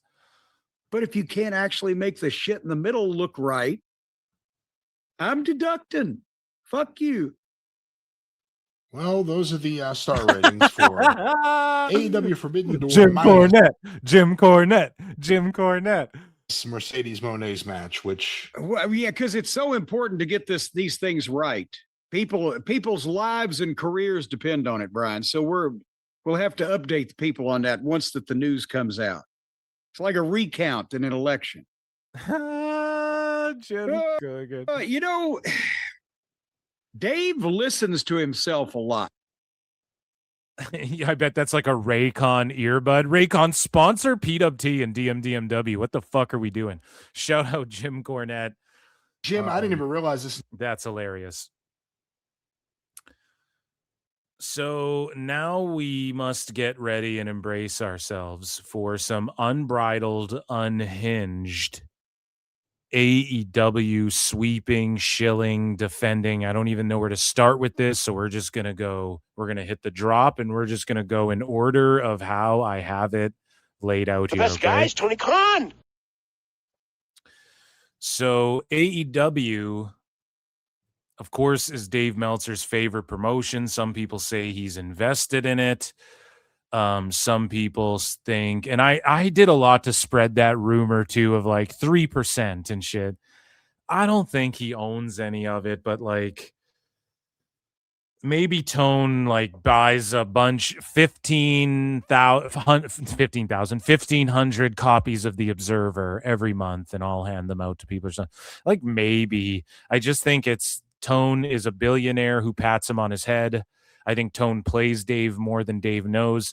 Tone is of that ilk and of that mindset of the Observer message boards and shit. And I just think he's booking for Dave. And so Dave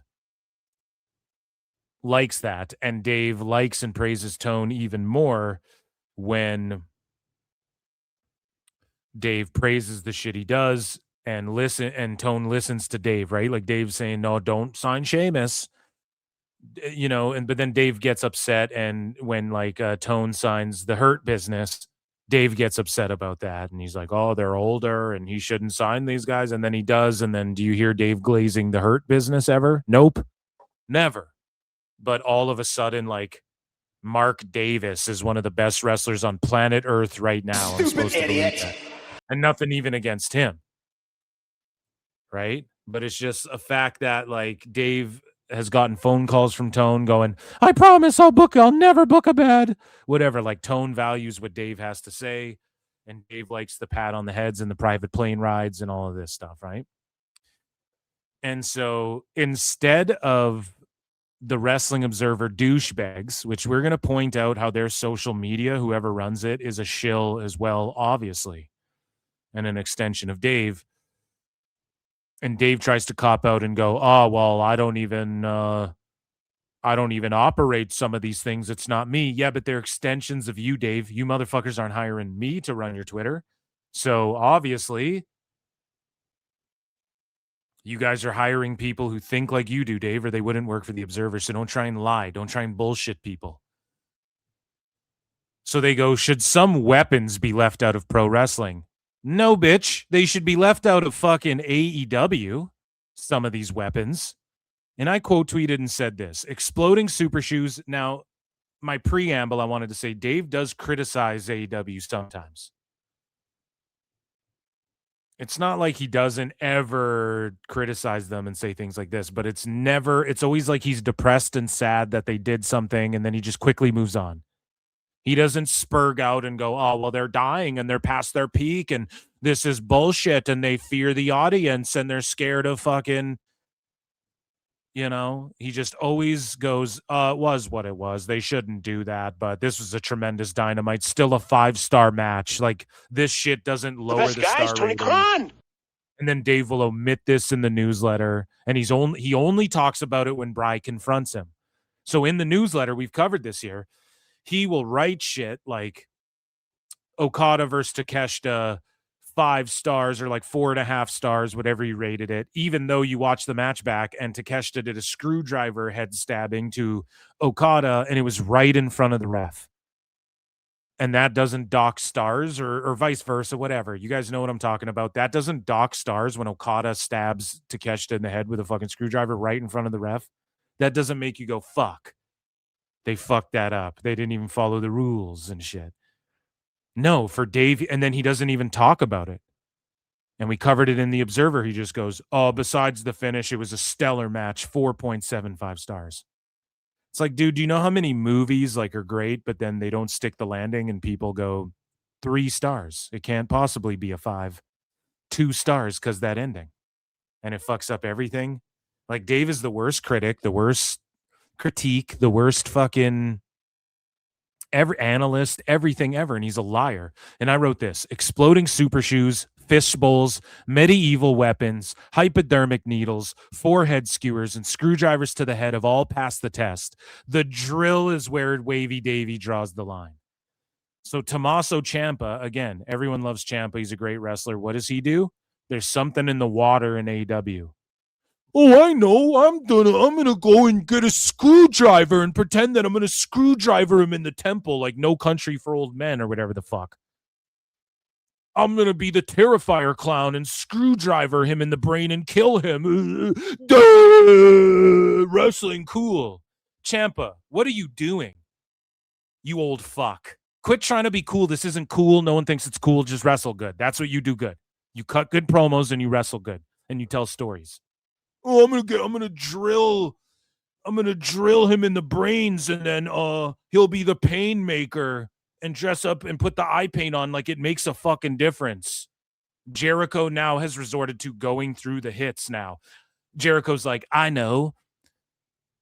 I'm gonna go through all my old gimmicks again. You already did that in AEW. You already did that.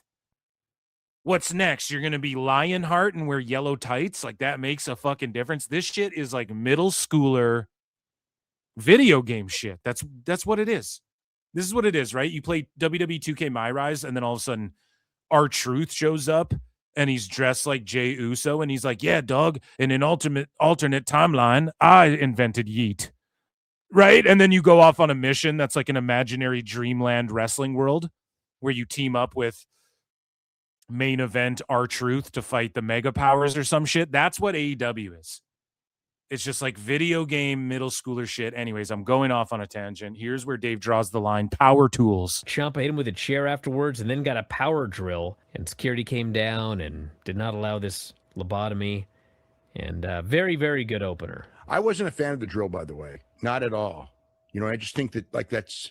And it's just the safest criticism. Like, anybody could say, like, you know, Dave will give the Ospreay Swerve match 1 billion stars, but I draw the line here.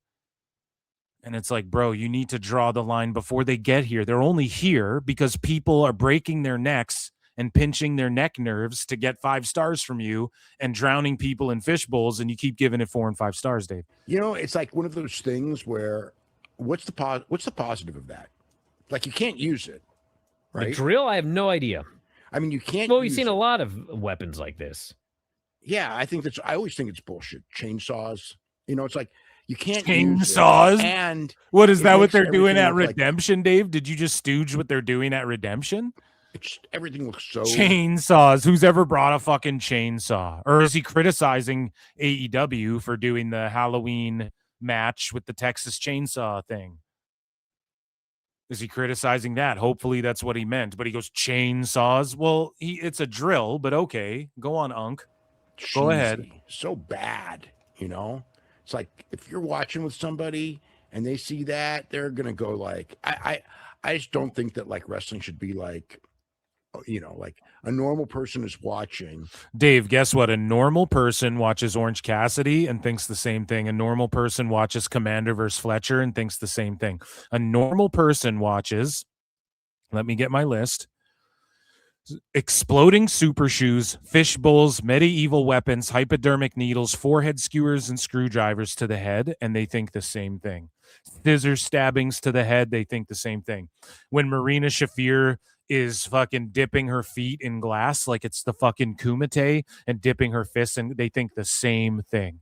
Dave, way to catch up, way to wake up from your nap there, Unk. Yeah, I just don't think that like wrestling should be like, you know, like a normal person is watching, and if they're watching and with if a normal person walks in the door and says this is so freaking stupid, you know, it's like they do that when Mox is trying to act tough, throwing shitty, sloppy fucking forearm exchanges with people. Just so you know. That's the, you know how I know? Because I know people who like MMA and that I show wrestling to, and they'll watch it because they kind of meme on it, and they just, that's what they think of AEW. I just remember like that's one of the things where I think like there should be a line that you do not want to make somebody look stupid for being a fan. And it's like the drill thing. As soon as he pulls that out, it's like, look, you ain't going to use it. Because if he did use the 9 finishers, Dave, do that, and you give that 5.5 stars. He's going to like kill the guy. And it's like, we're really not, we should, we can have violence, but it should be tempered to, non-killing violence. It should be tempered to drowning someone in a fishbowl or putting a needle through their cheek and then squirting the juice out, Bryan, because that definitely makes sense. Dave is cheese graters are fine, Bryan, and pizza cutters during Domino's commercials, but power tools, nay, nay. I say nay, nay, Bryan. What a fucking clown. And I'm not defending the power tools, but Dave, he's just all over the place, right? And so they announced before that Hangman was going to be on Collision, and they popped a bit of a rating. Bryan's wrong about his assessment here. We're not even going to watch this clip. He just was like, Hangman came back, and they went head-to-head with AAA New Japan, the World Cup at a UFC headlined by Conor McGregor. So they announced Hangman, and then he showed up, and it's like, yeah, they should have announced him. Bryan, you're a dumb fuck, too. I don't care what anybody says. You're short-witted. And they should have announced it because that's will make sickos tune in, and they did tune into Collision. Collision didn't do gangbusters, but they had an increase in fucking ratings, and they announced Hangman had a vasectomy. So Dave's talking about stuff. Imagine someone walks in and it says recently had a vasectomy. People go, this is dumb. Turn this childish bullshit off. When they hear Will Ospreay going, it's the real life Goku and Vegeta, bruv. Now, let me tell you something about Phil S. Marks. Let me pull the curtain back a little bit. I am the biggest fucking Dragon Ball fan there is. I haven't seen Daima. That's the only thing. I'm talking from the video games to the manga to the shows itself. Not only that, I've done some work with their website, the Dragon Ball official fucking website. Also for I did some promo Daima stuff before that came out. I still need to watch Daima, right? I know people who do the voiceover on in the American version of the shows, from Dragon Ball all the way to fucking Super. You know what I mean? In the movies and everything. I know people who've done that. Listen, when you say shit like that, in pro wrestling, it makes people feel like it's middle school cringe. I don't know what to fucking tell you guys. Okay? Like, I don't know what to tell you. Even me, I'm like, oh, that's cringe because of what Dave's saying. If someone walks in and sees you, hears you saying shit like that, they go, this is cringy. Same thing with the hypodermic needle. Same thing with all of these fucking things. Okay? God damn it. Dave will he'll overlook that stuff, though, and go, well, a power drill because it implies death. Well, so does a screwdriver to the head, bud. So I don't know how I went off on that tangent again. Oh, yeah, the vasectomy thing. So that's stupid, but it was smart for them to announce Hangman will be there, and they popped a bit of a rating. So Bryan Alvarez is a dumbass and got felted by Tony Khan right there. We're just going to skip that clip. I don't need to hear Bry fucking talking about it. So Dave is becoming more and more unhinged with his coverage of, the whole WBD Paramount stuff and the TV ratings and all of this. So this guy, Jared Searcy, had this to say after Dynamite Dave posted this. AEW Dynamite did 773K, best since 24 in point, 1-2 and 2-0. No World Cup, so far less competition, and obviously strongest main event. And obviously strongest main event. Like, what does that even mean? What the fuck does that even mean?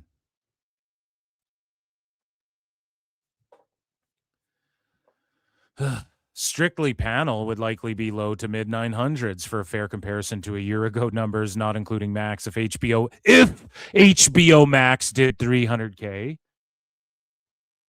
Well, if I had $1 billion, I wouldn't be doing this show, Dave. What the fuck does that mean? If HBO Max did 300K, would have made it the most watched first day watch show in the last week. Dave believes that 300K, it's utterly unhinged to think for 1 second that there would even be 300K watching this over the week, let alone the day of. You know, poor people don't like AEW. So Jared Searcy goes, just a quick question, Dave. Previously, and maybe still now, the demo of 18 to 49 was the big number, and TV shows were ranked based off that. Is 25 to 54 now an important demo as well? Are advertisers looking at that number too? And then these people jump in, no and no. I saved you some time. 18 to 49 is the demo. I'm telling you guys right now, Netflix, when they're talking demos and the streamers and the shit that matters and Paramount and shit, they're looking at 10 different demos. And the advertisers on TV for live shit look at 18 to 49. How much of that has changed? I don't know. That's what they pay the big bucks for. Cool. But I thought cord cutting, and it doesn't matter because everyone's cutting the fucking cord. So which is it? Does it even matter? And Dave has flip-flopped on this. Overall viewership, key demo viewership. He's flip-flopped on this to fit his agenda whenever he has an agenda to push. So this guy goes, depends. WBD favors 25 to 54. Advertisers still favor 18 to 49. So Nicolo Piccolo goes, that may be among the dumbest ratings explanation you've ever published. WBD doesn't favor an age bracket like it's picking a horse. Okay? So when Netflix drops overall numbers, they don't give a fuck about if you're 70 or you're 17. They're just telling you the overall numbers, right? And there's no multiplier like Nielsen. But also Netflix is trying to push shit to like 3 to 10 years old and shit like that. That's a metric they look at. Who's watching Booba or whatever, right? I don't know what's on there. Who's watching SpongeBob? Okay? They're looking at shit like that. So Nicolo Piccolo says the target changes by buyer, campaign, property, inventory, and objectives. So for instance, like K-pop Demon Hunters isn't trying to get the same, like obviously if 1 billion people watch it, great, that's amazing. But they're not, when they made that movie, they weren't like, I know all the fucking Politbros and MMA fans are going to love this show. You know what I mean? They're making it for little girls and it fucking blows up into this big thing.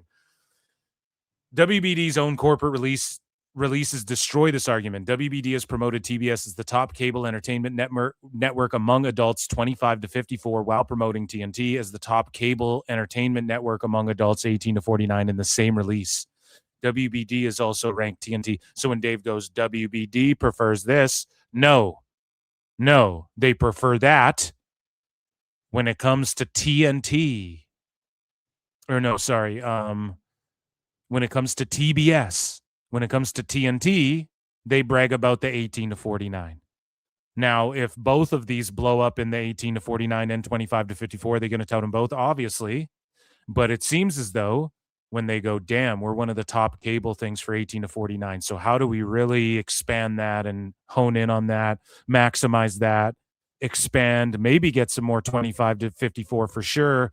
But people watching TBS, we can hone in and zero in on that. Dave Meltzer, you cooked. You cookie monster. Fuck, man. So Nick continues and said, there's no company-wide favorite. There are different audiences being sold. And again, now back in the day, Dave would be more right. That's the key demo that we're looking to because everyone watches TV.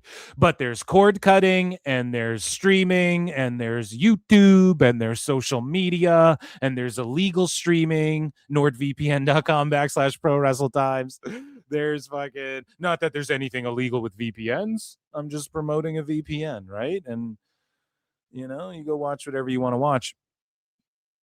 Protect yourself online. That's nordvpn.com/pro wrestle time. Support your boy Phil S. Marks. But it's just the way of the future, dude. Time keeps on slipping, slipping, slipping into the future, Bryan. So WBD didn't suddenly discover some deep institutional preference for 25 to 54. AEW's 18 to 49 performance deteriorated, so your explanation changed. If 18 to 49 looked good, you'd call it the scoreboard. AEW's 18 to 49 number got ugly. You moved the goalposts, invented a corporate preference, and called it network strategy. This isn't ratings analysis. It's drawing a new bullseye around the arrow after it missed. Don't worry, son. I'm just getting warmed up tonight. Let me get my belt ready.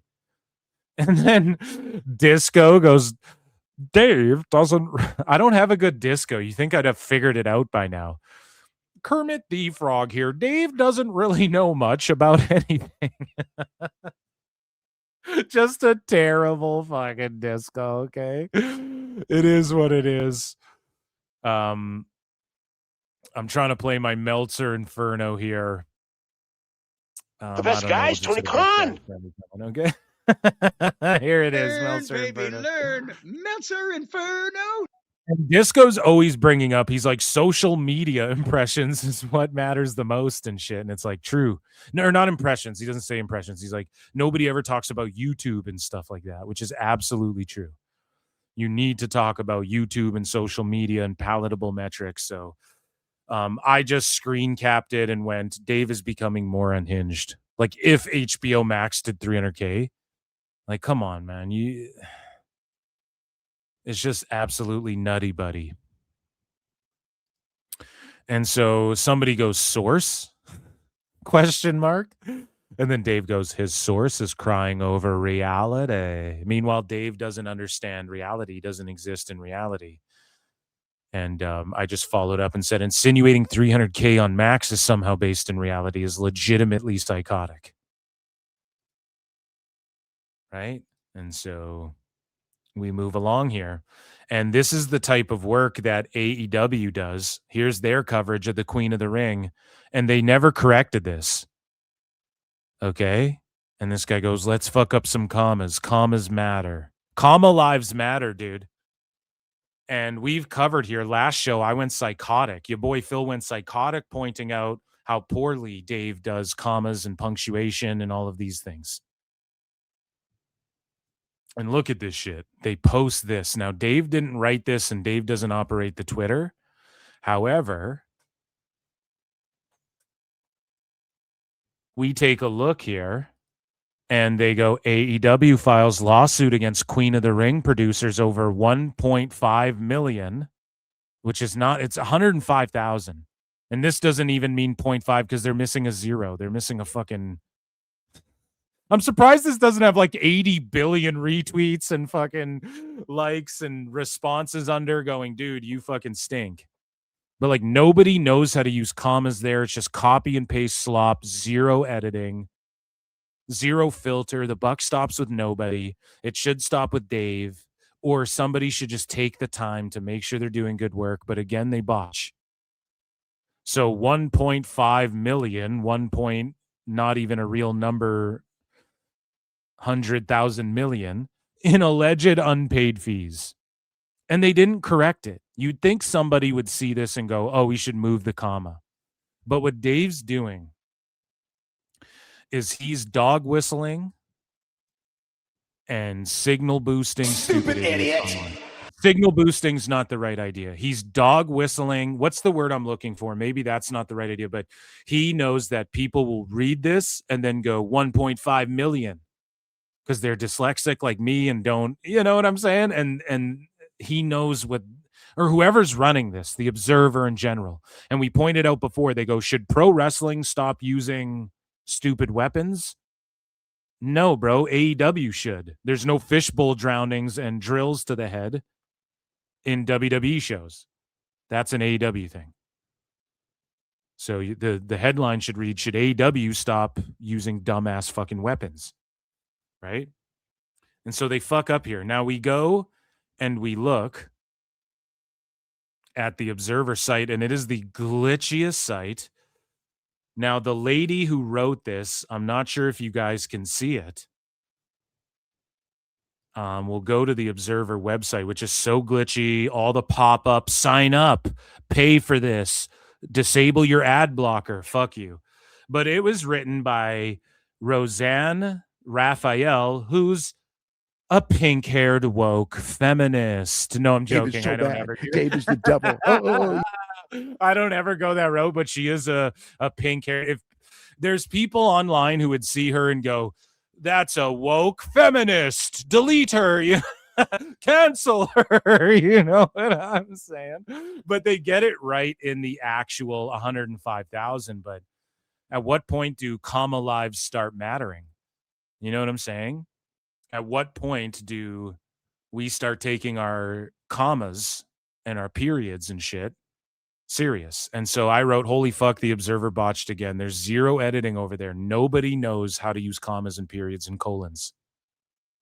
Dave knows how to use his colon, not the semicolon, but his brown eye colon when it comes to flutes and Tony Khan. Allegedly. The best guy is This Tony is all- Khan. I'm just making this all up, right? I know.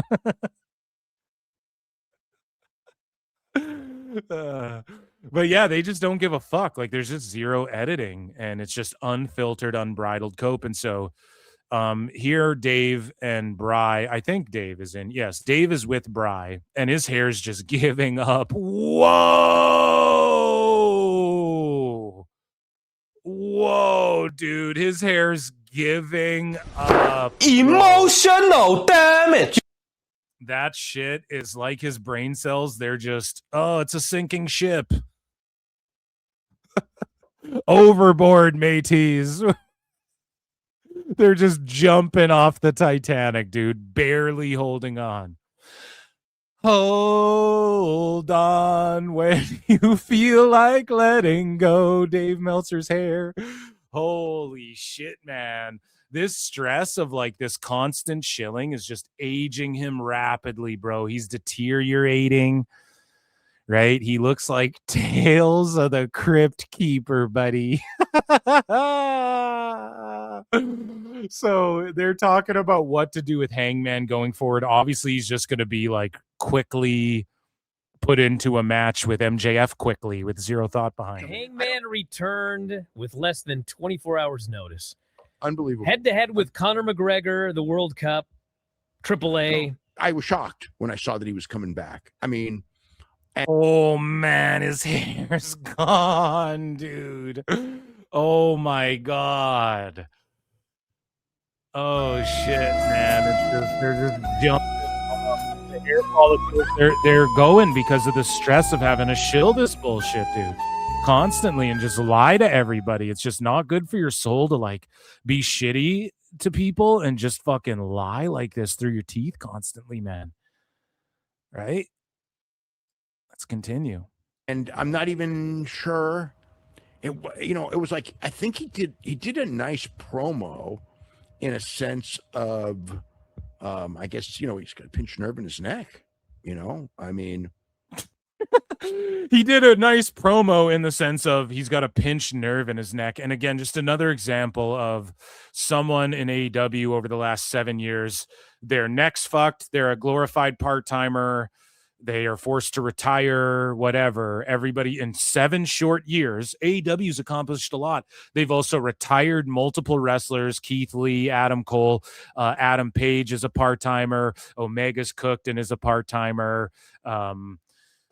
Osprey, it's only a matter of time. I'm sorry. Because like when you crush your neck and get neck fusion, okay, eventually his like arm's going to start tweaking out and shit. And he's just like young and dumb right now. Hangman's got a pinched nerve in his neck. He can only go once in a while. Osprey was, MJF was clearly banged up in that match with Omega. Clearly needs some time off from going hard in the paint because you just can't do matches like that. And it's not worth it when you're hunched over like John Cena. John Cena at least got like 20 years of being on top, right? Like Cena, and he didn't even do nothing that crazy. The craziest shit he did was let Sabu leg drop him through the fucking table. Cena didn't even go off like that. He just did like power moves and shit. And look at how he's hunched over. waddling around even in these movies he's in and shit. You can just tell it's him by his walk.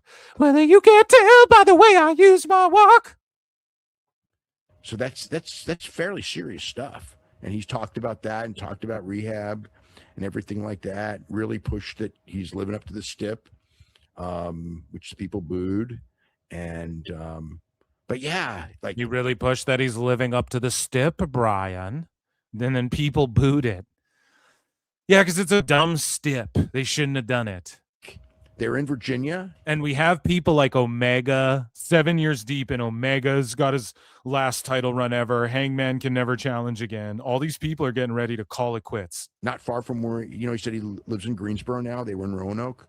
So in that sense, it made sense, but, shouldn't have been billed for a week.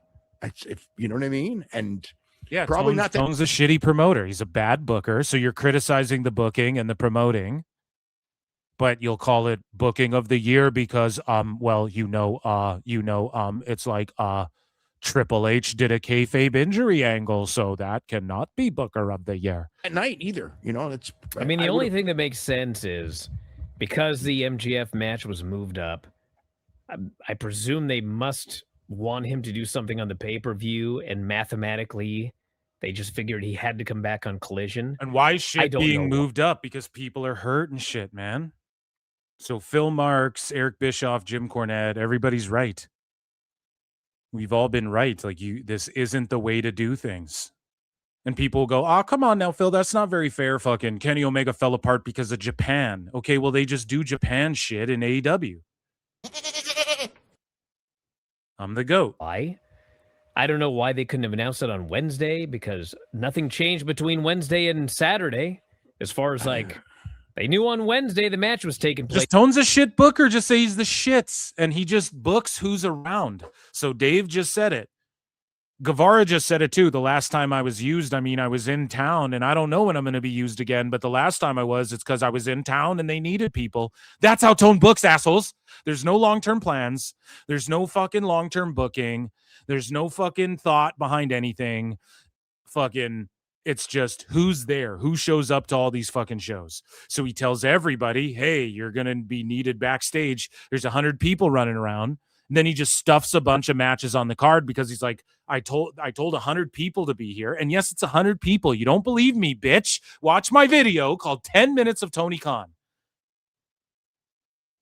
on my YouTube channel. And Britt Baker goes, yeah, we come to TV and sometimes there's 100, 200 people running around and we don't even know what we're doing. And she's saying that as if it's like a fucking positive.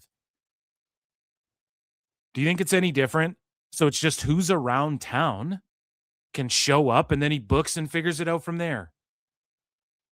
He doesn't fucking know. So Dave just explained it. They booked this because Hangman was there, and it's good they did, and it's good they announced it in advance. Why didn't they talk about it Wednesday? Because Tone didn't know Wednesday, and he's a shit booker, and you guys need to fucking say that. And the sickos need to admit the shit. Now, it did pop a rating for them, but then they go recently had a vasectomy on screen. Immature bullshit. It's not immature and bullshit to get a vasectomy. It's not even immature bullshit to like Dragon Ball Z. And some people may be like, oh, come on now, Phil. That's not very fair. It's childish bullshit. Animes for queers and women and kids. No, I'm joking. There's some people who think that shit is cringe. Anime and shit's cringe. I enjoy it. I like it. I like Dragon Ball Z. But I douche chilled when Bruv said that. It's like real life Goku Vegeta. Oh. Holy fuck, buddy. Dress up and go to Comic-Con and go do cartwheels in the parking lot for change. And people will tip you. You and your buddy go dress up like Goku and Vegeta and do flips in front of a Comic-Con and have a fake fight in front of Comic-Con. And people will fucking tip you. And that will get over more there. You'll be more popular there. It'll get over more there. But instead, Tone pays these guys millions of dollars. But that's what they want to do. That's what Ospreay thinks he's doing. Well, me and Swerve, it's Majin Buu versus Super Saiyan 2 Goku. Bruv. No, it's not. No, it isn't. This is pro wrestling. Is that night? I cannot explain it. And then you see people like Ricochet go, man, pro wrestling's just like anime.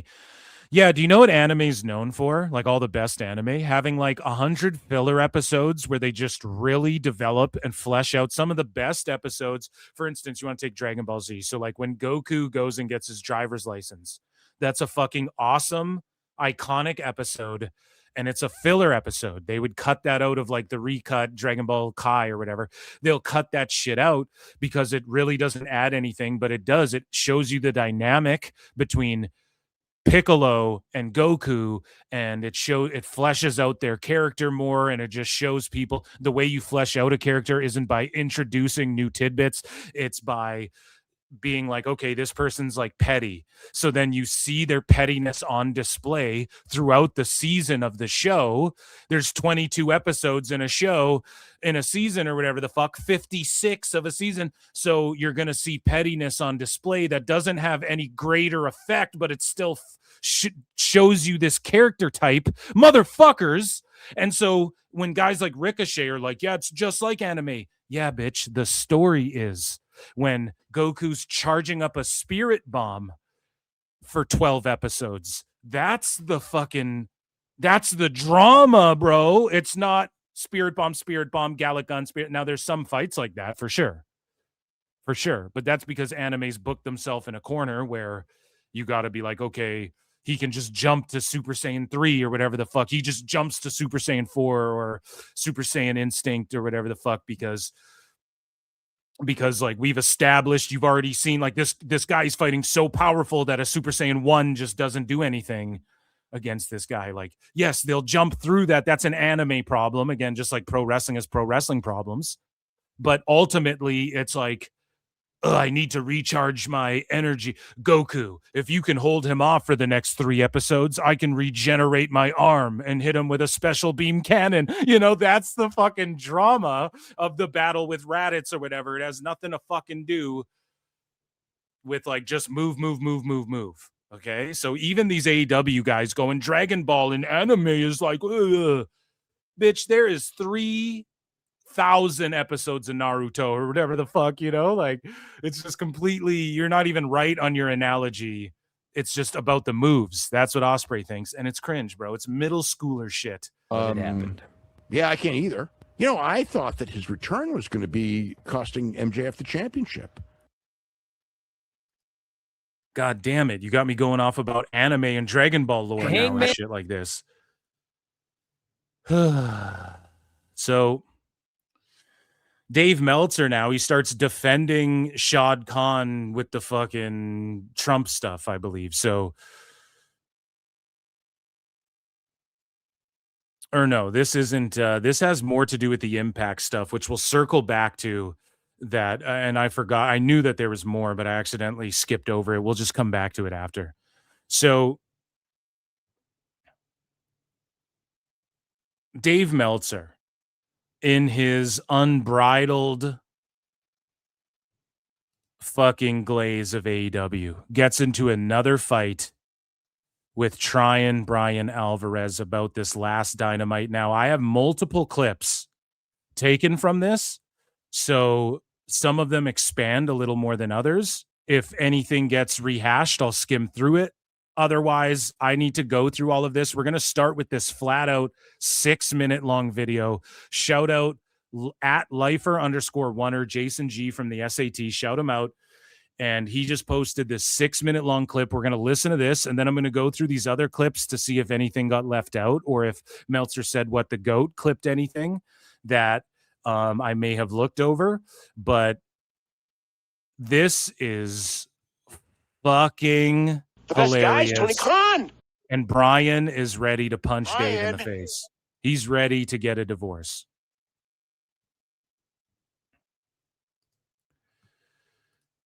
Kenny celebration. This whole thing went 21 minutes. And it started with the Bucks. They're kind of putting over Kenny. And then also... sorry. What they're talking about is Dynamite last night at time of recording. Time Cop. Kenny Omega had the celebration, and I was watching it live on PWT Live, which goes down every Wednesday and Saturday night live on YouTube. And I was saying, guys, they stuffed 4 weeks of shit. 4 weeks worth of shit into this one promo segment. Why? Because Kenny's a part-timer. Let's continue. Then there's a bright flash of light, and everyone is like, what the fuck's going on? And the announcers start giggling, and they never explain what happened, but what happened was... And the someone announcers start giggling. Ha ha! Wah, wah, wah, wah! Oh, intense! Wah, wah! It's so wah, wah, wah! AEW's commentary sucks balls. Set off the pyro in the middle of this promo. It scared the hell out of everybody. So Kenny then gives a big victory speech. So it's a botch. So somebody fucked up. The production sets off the pyro. And the commentators laugh it off. Why? Because Tone's in their ears going, no! Oh, it's great! I love it! And they know that he can hear everything they're saying, and they don't want to go, ugh. If it was Bobby the Brain, he would go, ugh. No, he'd find a clever line to make about it. AEW just goes, whoa, whoa, whoa, whoa! And says we're going to get the best version of Kenny Omega. Ospreay comes out. He asks the Bucks to leave so he can talk to Kenny. Gives him a big speech about how the best bout machine is back. I've idolized you for the last 10 years. You're my hero. Every time I step into the ring, it's a tribute to you. August 30th, we're going to show everybody where the best wrestle. So they're about to shake hands when Kevin Knight comes out. And Kevin Knight comes down and tells Ospreay to please leave, and Kenny says, no, he can stay. And their reviews are so boring. They just say what happened on the show. Like, yeah, buddy, we watched the shit. And then they argue about shit with no, like, you have to, when you're reviewing this shit, just some word of advice. And this is why the Observer, they're just like pure news journalists. Like, they're just like, our job is just to report what happened. Okay. You got to talk about things like Kevin Knight's a terrible heel. He just does this fake, like, I'm a bad guy now tone in his voice. Ever since he's turned heel, it's cringe. He's not like an extension of himself as a heel. It's just a guy trying to be a heel. You got to point that out. And so Kenny says, I know you're going to give this guy a shot at, or Kevin says, I know you're going to give this guy a shot at Wembley, but And I know Dragon Ball's catching up to the manga, but look how in-depth and how long the manga's gone and how fucking much stories there are and shit that we haven't even seen on screen from the manga and stuff like that. So it's all about storytelling. The reason manga does so well, fucking storytelling. It kicks American comic books asses now because American comic books is just people preaching their fucking self-insert characters and sociological ideologies or however the fuck you phrase it on other people. It's cringe as fuck. I'm Soloed a world title shot. Everybody boos. He says, manga's like, here's characters you like and here's everybody kicking fucking ass and doing cool shit. And it's so cool. Here's a TV show now that everybody watches too. MJF isn't here to give it to me, so you should. Kenny then says, hold on a second. You were given a promise by MJF and you want me to, you're going to hold me to his word? He goes, I'm not going to do that. But he says, shut out chat. You guys rule. I am willing to give you a shot because you have the it factor. You have everything a superstar possesses. You look great. You're fast. You jump high. But he says, this Don Callis thing. Imagine you're hearing this, like you didn't watch the show. You'd be like, this is the most boring garbage ever. Who the fuck's watching this? And also, Bry's not saying, and this has gone on for 15 minutes now. He already spent too long in the ring with fucking the Bucks. Then he spent too long in the ring with Kevin Knight or Ospreay. Now he's spending too long with Kevin Knight. You don't need to hang around with Don. He's basically trying to convince. He says, no. So let's just Kevin Knight this. We all saw it. Let's just skip fleeing. Darby attacks. As he is fleeing, he gets attacked. No, it's okay that he fled. That's okay. That's what the chicken shit heel does, but it was cringe. It should have just been him laying Kenny out. But then Darby comes out, then Trent Beretta comes out, then 15 people come out, and then Mox's tough guy music hits, and he does this fake tough guy snarl with his fake little cringy fucking I'm walking like a tough guy. Shooby doo wah wah. I'm a greaser.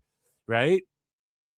And he starts walking up and his music's playing and the crowd's like, what the fuck? Who cares? And he got the worst reaction out of anybody. It was the worst shit ever. And listen to Dave now. Dave's going to spurg. Fleeing, he gets attacked and his ass beat by Darby Allin. Brian Cage then runs down to beat up Darby Allin. The rest of the family then starts heading down to the ring. The Death Riders then show up to protect Will and Kenny. We know it was garbage. So now here, Dave's going to spurg here. Let's go. Yep. It was great, Brian. You didn't know it was great? Listen to fucking Dave here. They did the best job they could to make Kenny Omega and Kevin Knight interesting. So it was incredibly uninteresting. And if the best job they could was a D+, then it's shit. Now, Dave is going to say, I really enjoyed it because all he's doing is just trying to get over and push AEW, and he thinks he's helping. And he is, again, dog whistling the fucking tards who give him money and still worship everything that he fucking says. Stupid idiot. Right? He is like telling them to go and repeat it was actually a good Dynamite, and I think it was good. The only reason I know about this is because I know about it. I don't know if on the surface, that's not a pay-per-view main event. I really like Kevin Knight. On the surface, it's not a pay-per-view main event. Yeah, dude, you're fucking the Canadian fans. Tone's being lazy, going, we'll just throw Kenny against whoever because Canada, even though people in Montreal don't give a fuck about Manitoba, dude. Where Kenny's from, they are like, we spit at you. You fucking hillbillies. En français? Parlez en français? No? Oh, fuck you. That's how Montreal looks at the rest of that part of Canada, especially. Okay. And Tone's just being fucking lazy. And we already know the outcome, stupids. How about Tone's the worst booker? How about we give him the worst booker award? The best guy's Tony Khan. Because we already know who's going to win that match. It's going to be Kenny Omega. Kevin Knight's not winning. We already know. Oh my God, it's the greatest thing I've ever seen. On the surface, it's not a good match because, well, Kevin Knight isn't really established, and Kenny's obviously going to defend because we've already announced the main event of All In, so why would they just switch the title? Doesn't even make fucking sense. It's predictable, just like when they said Kenny Omega could never challenge again. It became predictable, just like when MJF won in New York, it was predictable. Just like how they set up Darby was predictable. Just like everything's fucking predictable. And Dave's like quivering. You could hear it in his voice. He's like, oh, because he knows he's about to say some foolish shit and act a fucking fool. And Brian's going to go, no, Dave. But trying Brian here. I give him points. I mean, on the surface, it's not. I don't know, man. They did, but Kenny's work on the mic was tremendous. It was not tremendous. It was like a B. It was like a B minus, and which is like pretty solid. He did better than he usually has, especially for that long. Usually, he does not go that long without fucking cringing everyone out. And when Kenny gets serious on the mic, he can be pretty good. And when he's wearing a suit and shit, he comes across, he does. Yeah, there is like a bit of an aura about him still, for sure. He's done some dope shit in wrestling. But was it tremendous work? None of any of this was tremendous. It was all very, very mid for 21 minutes of mid. 21. I think that, like he did the best that he could do. Under the circumstances, and Knight did too. Just a question of, is he ready? And I think it's a little early. Knight did too. Knight's, and this is no I like Kevin Knight. Terrible. He's terrible as a heel. He's terrible at it. He is, man. The physical aspect, he's good at selling and shit. Like after he glommed Kenny and then he took off, like the scrambly nature of him running away and like the face he's making on the rent. He's all good.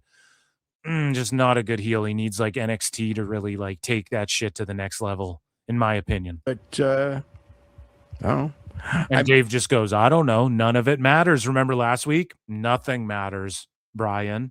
None of it matters. Clearly, we know the match was supposed to be MJF, and that match would have been a very successful pay-per-view main event. Didn't happen. Not, they did it early. Okay. Did they have a great idea? Someone ready right away? I mean, did they have a great idea? Someone right away. Let's bring that back and just listen one more time to that. Let's see what the fuck he's even trying to say. Main event didn't happen. Not, they did it early. Listen to this. Listen to this. Did they have a great idea? Someone ready right away? Did they have a great idea? Someone ready right away? What? Not only was, if you have to go, no, then it's not great. And you're like, did they have a great idea? Someone who's ready right away. The fuck does that mean, stupid? Just book him against Mike Bailey. This is where you do the cage bullshit match. You do it in Montreal. And then you don't have to defend the title. You just avoid it altogether. Put Kenny with Edge and Christian and Mike Bailey, and they fight Kevin Knight and 4 fucking guys in a cage. Team Canada versus whatever the fuck. Like, hello, that's better booking. I just made that up in a freestyle. So what are we talking about here? Let me think if it was great. Because everything's great, Bryan. I mean, no. No, the answer is fucking no, you tard. No. Yeah, no. Yeah, no. I mean, it's no. Why'd you struggle to say no? He's got to wipe. He's wiping the tears away. Oh my God, Dave's coping and he's wiping the tears. You are coping and seething. You just can't accept what you're seeing. Yes, you're coping and seething. The truth it is scalding, and now you are molding and coping so hard. Coping and seething. He's emotional. Emotional damage. Obviously not. Obviously, I mean, he could have gone with Fletcher. He could have gone with Okada. Those at least would have been. What, dude? Yeah, Okada again. Do Okada again. Everybody's so tired of tard wrangling these sickos, dude. Yeah, do Okada again for the 18th time. They could have did Fletcher. Why? Why doesn't Fletcher have his own story surrounding his belt and he's not beating Commander, who you call a jobber? Like, why isn't that the case? Andrade, I mean, I think all those would have been stronger. But Andrade should be challenging for the world title. This was the choice. They did, wouldn't have been my choice. Andrade got a bigger pop than anyone in that whole segment. And he wasn't in that one, I don't think he was, but I'm just talking in the show when Andrade gets a better pop than like Moxley does. I mean, at the same time, it is a gimme match. I think they want everyone to know he's not losing because these Wembley tickets are going real, real well right now. And I mean, the one thing is Omega and whoa, what did he just say? Hold on. Because these Wembley tickets are going real, real well right now. And these Wembley tickets are going real, real well right now. Is he being sarcastic? Shut up, bitch. I'm going to give Dave the benefit of the doubt and say he's being sarcastic right now. I mean, the one thing is Omega and Will it's a hot commodity match. It's really a hot match. Oh, man, it's a hot match. Says who? It's a hot match if the crowd tells you there's heat on the fucking match. If the tickets are going like hotcakes, they're not. AEW did a 50% sale. They sold 2,000 more tickets. No update since. It's not because Kenny was announced. Everybody knew Kenny would be there. It doesn't matter what combination of wrestlers wrestle. They're all great matches. That's how you guys have marketed AEW, right? So then what you're saying doesn't matter. And it's not a hot commodity match. No, it's not. No, it's not. Whatever MJF's doing is the hottest. That would have been the hotter match to put together. Why? Because MJF is heat.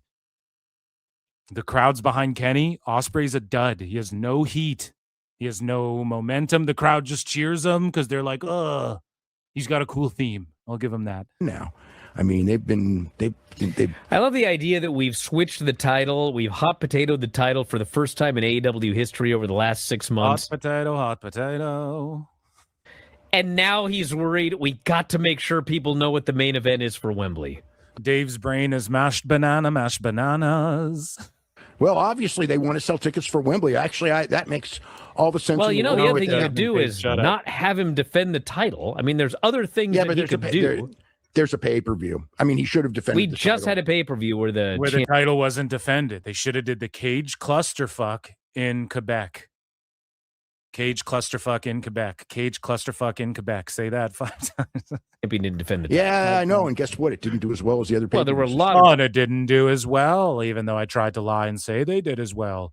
Yeah, but who cares, Dave? Because you guys are excited to go to Paramount, right? So pay-per-view will be gone because they pay billions for people to not do fucking pay-per-view. Liar! Or do you just not know what the fuck you're talking about ever? Reasons to do. Who gives a fuck?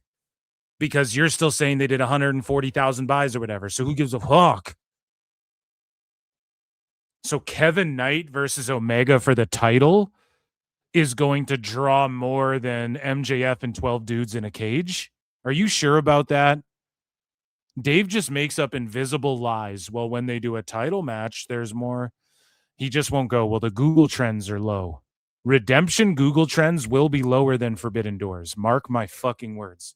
Do as well. That's one of them. And this one has. Well, this one's one of them too. And this one's the same thing. Has all the same reasons. The problem with this one is like they added a pay-per-view to do Kenny and MJF, and then they decided. So Tone's a terrible booker. So then he doesn't win Booker of the Year. So this is a bigger fuck up than Triple H going, okay, everybody thinks Oba's just going to go for the belt. Brock is telling us he's done in Minneapolis. Like he's done. We're going to do Oba Brock Hell in a Cell at SummerSlam. Here's how we're going to get there. Brock's not going to interfere. Oba's just going to win because we're not beating him yet. And then he's going to fucking say, you know what? I'm challenging Brock. The title match will always be there. I'm not going anywhere. I'm the ruler. And again, man, Paige can give up title shots, but the ruler goes, no, I'm betting on myself. Like, I'm so dominant, I'll beat Brock and I'll give up my title shot because I will get it eventually. So he's betting on himself. So just a part of his character build here, a part of his story arc is him going, you know what? I have to take care of this and I'll be world champ regardless. Don't you worry. That somehow is worse than them creating, according to Dave, a whole pay-per-view to do Kenny, MJF, and then they have to pull the plug, and then it's Kenny versus Kevin Knight. You know what I'm saying? Like, terrible booking, terrible planning, terrible creative. They do it before the pay-per-view, so now they have a pay-per-view. He had to defend. I mean, like, he could have defended against Fletcher. I mean, Fletcher is awesome. I mean, it I mean, there's no reason not to. They'd have, I mean, I don't know. I mean, I don't know if he would have killed Kenny, but with the way he wrestles. But I mean, as far as just a match, I mean, as far as just a match, well, guess what, buddy? I can turn on any wrestling show and see just a match. I can pay $15, go to the local indie and see, no, indies charge more than that. But you pay $25, you go to the local indie, you can see just a match. I can turn on YouTube right now and watch just a match. I don't want to see just a match, Dave. Nobody wants to see just a match. And further proof that you and your limp hand, that you keep very limp gripping the mic because you need it for when you're all oiled up watching Dynamite or Kendall Gray matches. Dave, you and your limp hand don't give a fuck about that. You just like to see people do moves. Fletcher to me he was so great tonight. And but what does he have to do with anything? So put him in there and have him lose to Kenny. You're a fucking terror. You don't know shit with your cock to the head, cock to the side like a fucking LA Valley girl. Brian. With Kevin and fucking Cali Valley girl. We'll see. It's not, on paper, is that a pay-per-view main event? The answer is no. Will they pull it off? They pull it off? Dipshit, dumb fuck. So the pay-per-view means you have to buy it and then you see it. So this is how pay-per-view matches work, Dave. You book them and then people go, I want to see that. So you book them on paper, Dave. And then people go, I want to see that. So they buy the pay-per-view. This is how fucking stupid Dave is. He's so dumb, man. He thinks that, the night of the pay-per-view, they go and have a banger, then it's a pay-per-view quality match. And so many of these sickos, so many of these elbows, so many of these people go pay-per-view quality matches on Dynamite. No, they're not. No, they're not. A pay-per-view quality match is a match you put on paper. And everybody goes, I'm going to pay for that. Oh, shit. That is worth my goddamn money. So when it's like Garcia went out there and had a banger with Utah, man, that's not pay-per-view quality because they did a bunch of moves and the crowd was like, holy shit. Stupid, dumb fucks. Okay? When you go The Rock, Steve Austin. Whoa, I need Hogan, Rock. Well, I got to pay to see that. So is it pay-per-view on paper? Well, if it isn't, then it's not pay-per-view quality. Dumb. So what are we talking about here? Will they pull it off the night of? So if they go and do a bunch of moves and the crowd's like, whoa, sauce, awesome, en français, right? This is awesome, fight forever. And it's 6,000 marks? Because I don't even think they've sold 6,000 tickets for Redemption, have they? What are AEW Redemption ticket sales at? Let's just Google it. How many have they sold? They haven't even sold 6,000 tickets or distributed. And they're only set up for 6,000. So because 6,000 Canadian fucking sickos are like, this is awesome. That makes it a pay-per-view quality match. Goodwill and stuff like that. Dave's a moron. He doesn't even understand. You know, I mean, it's also a problem because it's like everyone knows the show is all in. This show is, when we know the all in main event and I guess we don't know the women's one because we know the all in. See, now Dave's trying to keep kayfabe for tone. When we know the main event, we already know it. Do you really think Kevin Knight's going to win the belt? Do you really think that? They are already advertising Kenny versus Ospreay. Mercedes is challenging. It's probably going to be Willow if she beats... Which is garbage too. Monet versus Willow. So a match we've already seen. So Tekla can't even have a reign, and then Monet, the fans embrace her by being the one to thwart Tekla because they got to do Willow Monet because that's a feud that started in New Japan Strong, and it's lousy, bro. Tekla, By the way, Tekla and Tekla Julia Hart and Sky Blue are going Saturday night to Dave, if you don't if you can't even say it, then what the fuck retard alert class. Then who cares? It's not even worth noting if you're like, they're going to, and what the fuck does that have to do with what Brian's talking about? See how he just skirts it off in his babble ramblings to something else?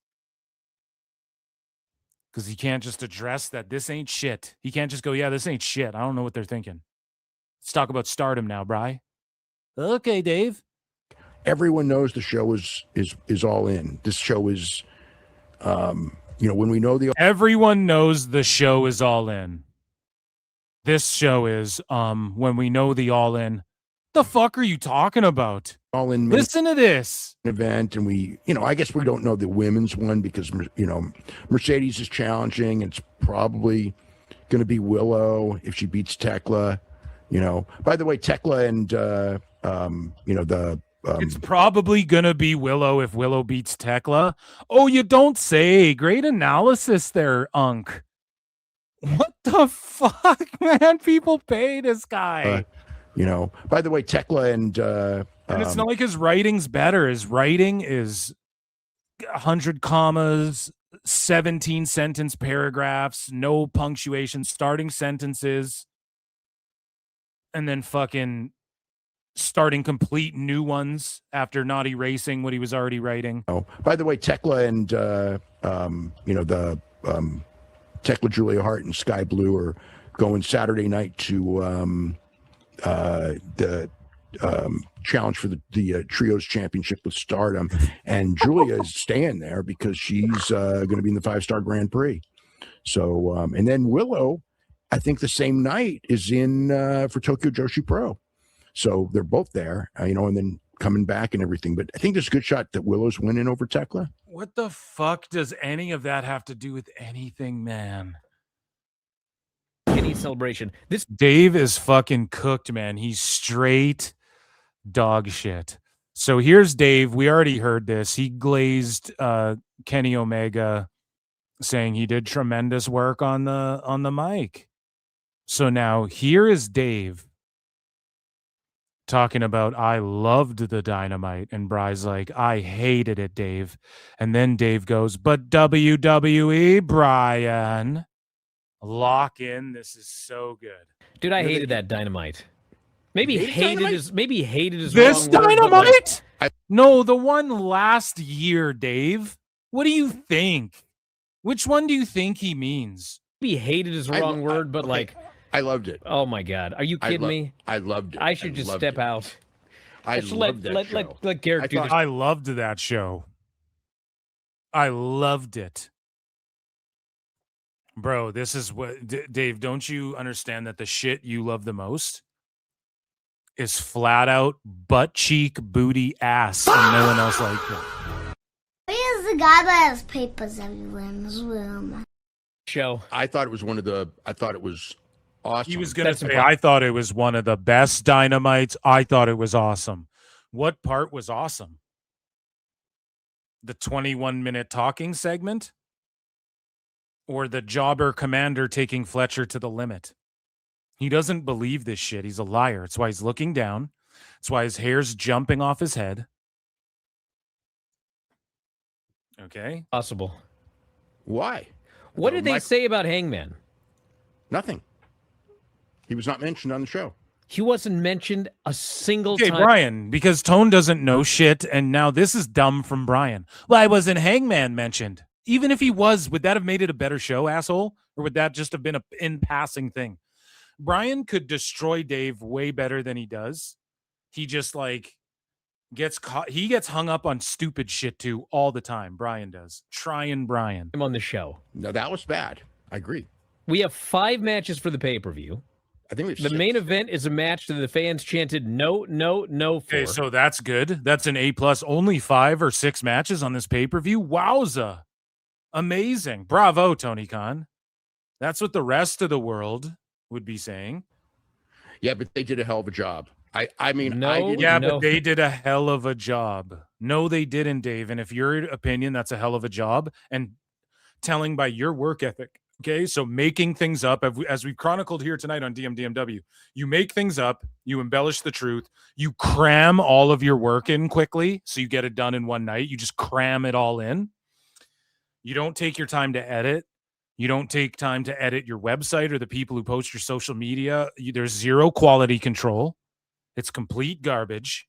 You don't even take time to go, you know what, I'm going to stop saying and and everybody has ticks and everybody throws an in there or goes it's like this, everybody does that, everybody. But you do it to a point where it's like you don't even consciously try and adjust that part. Zero quality control.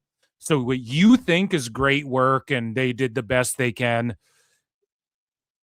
nobody, your metrics, your standard is very low. Just objectively speaking, your subjective standards, Dave, objectively are very low comparatively to everybody else's, even trying Bryan, which having a low anything compared to Shorty Pie Bry is pretty fucking tough to do. Okay. No for.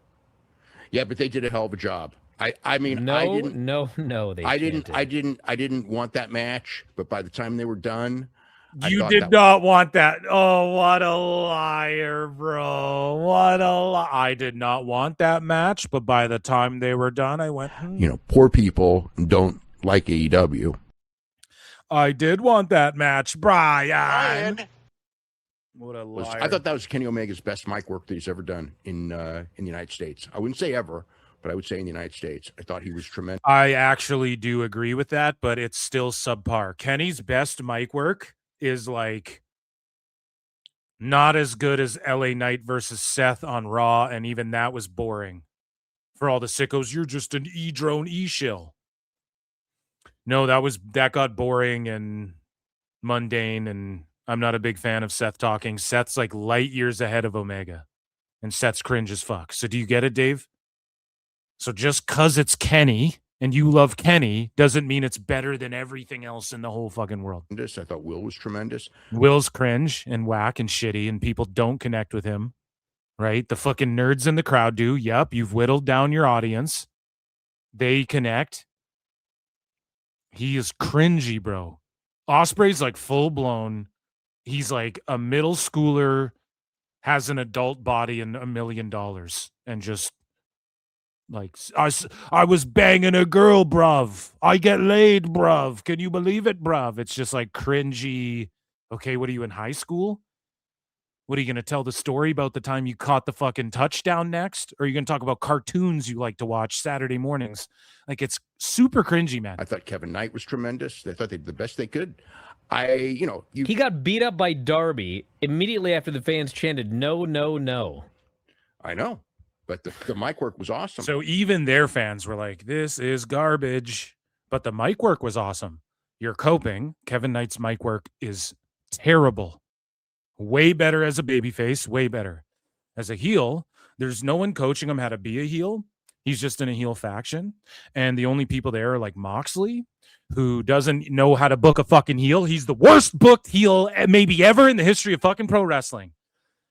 And he's the worst. So what are we talking about? Well, we'll see what like the big things. I mean, he's going to kill Darby next week, though. He's going to kill Darby next week. No, they're going to go to the limit. They're going to have a 75-minute fucking match where they go 50-50. And then he's going to get a pin because Hechicero's going to run out or something. Oh my God. And then what does that have to do with anything? What does that do to make this Dynamite good? Well, yeah, he's going to beat Darby next week. What does that have to do with this Dynamite that Bry's talking about, Dave? He's fucking sick in the head. Dave is unhinged. I'm becoming unhinged, admittedly. Also, I'm doing a radio show, okay? But Dave is unhinged, dude. He's unhinged. He's emotional. We caught him crying earlier. So now Dave, I think this is the same clip. Yes, he loved it. He loved the show. Here's Dave going, but WWE, Bryan. Listen to this fucking cope. Opening the show is a match with Christian and Copeland versus Wheeler Yuta and Daniel Garcia for the World Tag Team titles. You know they announced this 1 hour before the show went on the air? And again, it's an L from Tone. It's who's in town. It's what guys want to do. So Edge and Christian are like, yeah, we'll defend our titles, Okay. And then the Death Riders are there. Wheeler and Garcia haven't done shit to earn the tag titles. They want to talk about sports-based real wrestling, but the record thing failed multiple times. And there's no pecking order. And the problem with the belts isn't just that people have belts, like so many people have belts. It's not just that. In AEW, it's that anyone can challenge for any fucking belt and anyone can get beat and become the number one contender. And the belts just have never been more meaningless too. And so when Brian's like, they announced this 1 hour before the show. Yeah, because Tony's a shit booker and he could have announced it a week out. Right? And Dave is going to defend this. Well, WWE does that too. Here's the difference with WWE, okay? Monday Night Raw pulls up to a city and people know what to expect for the most part. Now, yes, do you know if Brock's going to be there every time? No. Do they advertise Brock? Yes. Do you know if John Cena's might just pop up at it? No, not every time. Do you know if Cody Rhodes or Royce Keys is going to show up from SmackDown? You don't. There are some outliers like Roman Reigns. Is he going to be at every Raw? No. But if Raw's coming to town, is there a chance he's going to be on it? Yes. But do you know who is going to be there? Like Penta and Rusev and Io Sky's probably going to have a match in the Judgment Day, and Danhausen's going to come and shoot T-shirts with a cannon. Like, it's a fucking league where people are on the show every week. In AEW, Now, Tone's done a better job of this, admittedly, but there's like no core group of guys. There's so many part-timers. There's so many people just sitting at home, and then all of a sudden they're in Ring of Honor, then they're gone again. And you're like, okay.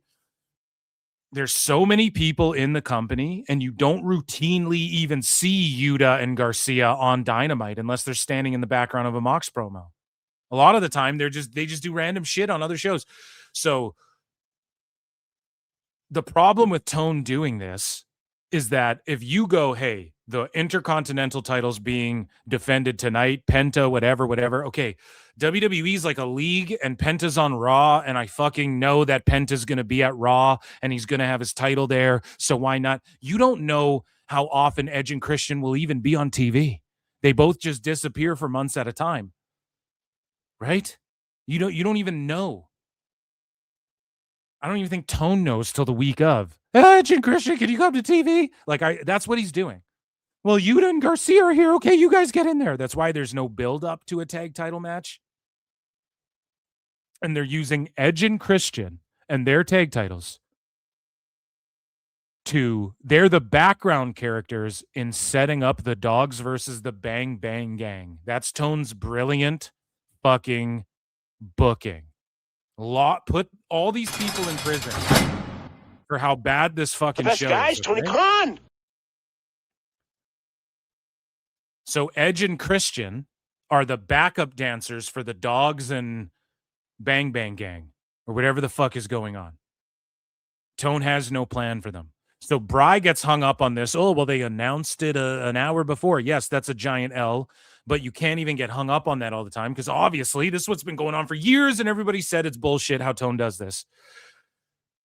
But you should give them shit for this because there's no build to anything, and WWE can't get shit for this.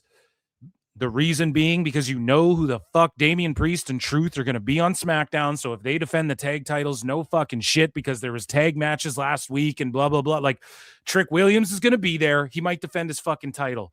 That's how WWE's established that. Okay?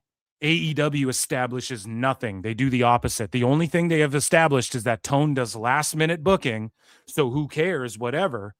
The problem is you can't who cares whatever in AEW. You need to be promoting Edge and Christian will be there. You need to promote that all week long so you do better attendance, so more people turn on the TV.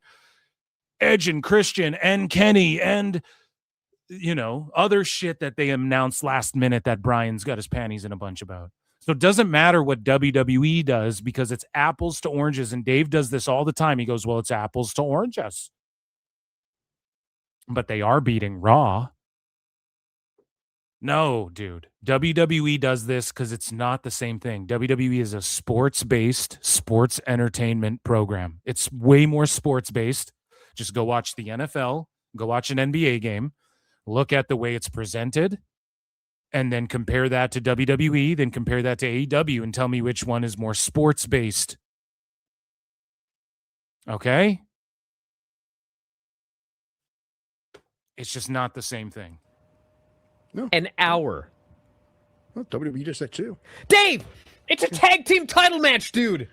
Oh, man, Bry just snapped. CWJ for 2 sweet says Kevin Knight would be a mid-carder in NXT at best. I think he'd be in and around the top eventually, but right now you're right. He'd be a mid-carder, and he would be a guy who was learning how to do heel promo work way better. He'd be in a faction or some shit right now. Dave, it's a tag team title match, dude. We had 2 matches announced. Dave, hold on a second. That happens all the time. Listen to Dave whimpering like a fucking mutt. We. Well, WWE just said too. Dave, it's a tag team title match, dude. We had 2 matches announced. Dave, hold on a second. That happens all the time. Last week's show.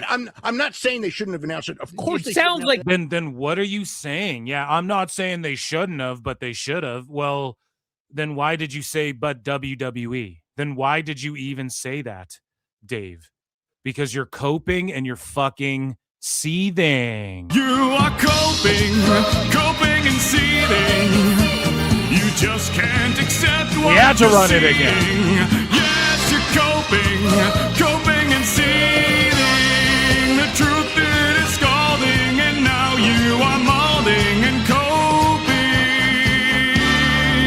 coping so hard,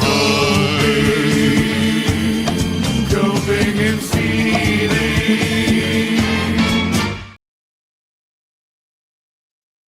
You're defending it here. I'm not defending it. I'm just saying. I don't care what WWE does. It's not WWE. I don't care. They do it every single week. They do Listen. this every single week. Who cares? Are you talking about AEW? That's not a good thing. If I stuck a fork in the electric socket every single week, it wouldn't mean it's a fucking good thing just because I do it every week. It's actually insanity. It's actually not a good thing. It's actually insanity doing the same thing over and over and expecting different results. AEW's not growing because of shit like this, Dave, and you make excuses and sweep for it, and then you're sycophants who come to me and go, all this guy does is make fun of Dave Meltzer. It's like, bitch, I've done 100 and some episodes of my pod. I've done 265 PWT live shows. I've done 35 episodes of this show, 36 or whatever. And all I do is roast Dave. Okay. You want to cry about it every week? Yes, I will. It's like, yes. Let's cry about it every week, Dave. Let's do it until something changes because it's just hurting AEW. Yes, they could have announced it ahead of time. They could have, but they didn't, so it doesn't matter. No, it matters, Dave. It matters. Don't, okay? They don't. He has a strategy that he wants to. What Dave's saying, they don't. Tone has a strategy, okay, but it's a poor strategy. It doesn't work. They don't, but it's the best show, and it's beating Raw. Eat the slop up. So again, whenever sickos go, oh, you just like to eat the slop? No, you're TikTok brained. It's just match, last minute, 0 retention rate, goldfish brain. Fucking just forget it, on to the next. Forget it, on to the next. That's AEW. That's what Tone's catering to. He move, match, doesn't matter, nothing matters, on to the next. How many of you have been scrolling your phone and you're watching food TikToks or whatever, you're watching food reels, and then you see some like eggs Benny or someone makes like a fucking pizza taco or some shit, you're like, oh my God, I'm going to try that. And then within 15 minutes or 5 minutes later, you're just like on to some other shit and you're just like, oh, that looks delicious too. And you just forget. The next morning you wake up, you doom scroll to fall asleep, you wake up and you don't even remember one fucking recipe you saw. You don't remember one of them. That's what AEW is, folks. It's just move, match, on to the next. Who cares? Here's another pay-per-view just cause, oh, fuck it, who cares? And it doesn't matter. Dave's literally said, none of it matters. It doesn't matter. That's what he thinks. It's just slop. Eat your slop, plebs. Eat your slop, piggies, plebeians. Eat your slop, peasants. That's how Tone treats the audience. And if he didn't, he'd put more thought and time and care into promotion and structuring good storylines and story arcs. As a strategy that he wants to announce matches on the day of the show, whether it works or not, I don't know. This is the strategy. And WWE has the same strategy. But hold on. No, they don't. No, they don't. Not all the time. And it's not WWE. You got to quit comparing it to WWE. Even MLW doesn't do the strategy, Dave. Even MLW goes, next week on Fusion, the Good Brothers are teaming up with Cruel to take on the new Skyscrapers. They even announced shit a week out. MLW 2 weeks out, 3 weeks out was going, we're creating the Southern Crown Championship. Learn more about it next week. Creating anticipation and drama. TNA does it. AEW's more akin to TNA than anything. You want to talk about like willingness to do indie type kind of silly shit sometimes and really be out there with some of the shit they do. It'd be more akin to TNA. And look at what TNA does. Well, AEW's beating TNA. Well, WWE's beating AEW and TNA and everybody's ass.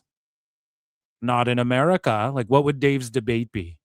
I don't understand how Nielsen works, Phil Marks.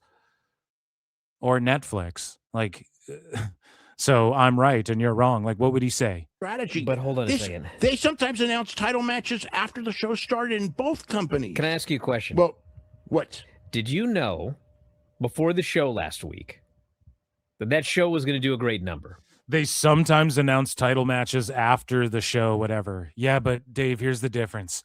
They go, Sami Zayn taking on Cody Rhodes at this show. And then Zayn's there and Rhodes is there. Then Rhodes gets written off. And then it's an open challenge title match. Or maybe that's a bad example because they did say it was going to be a title match. But you guys get what I'm saying.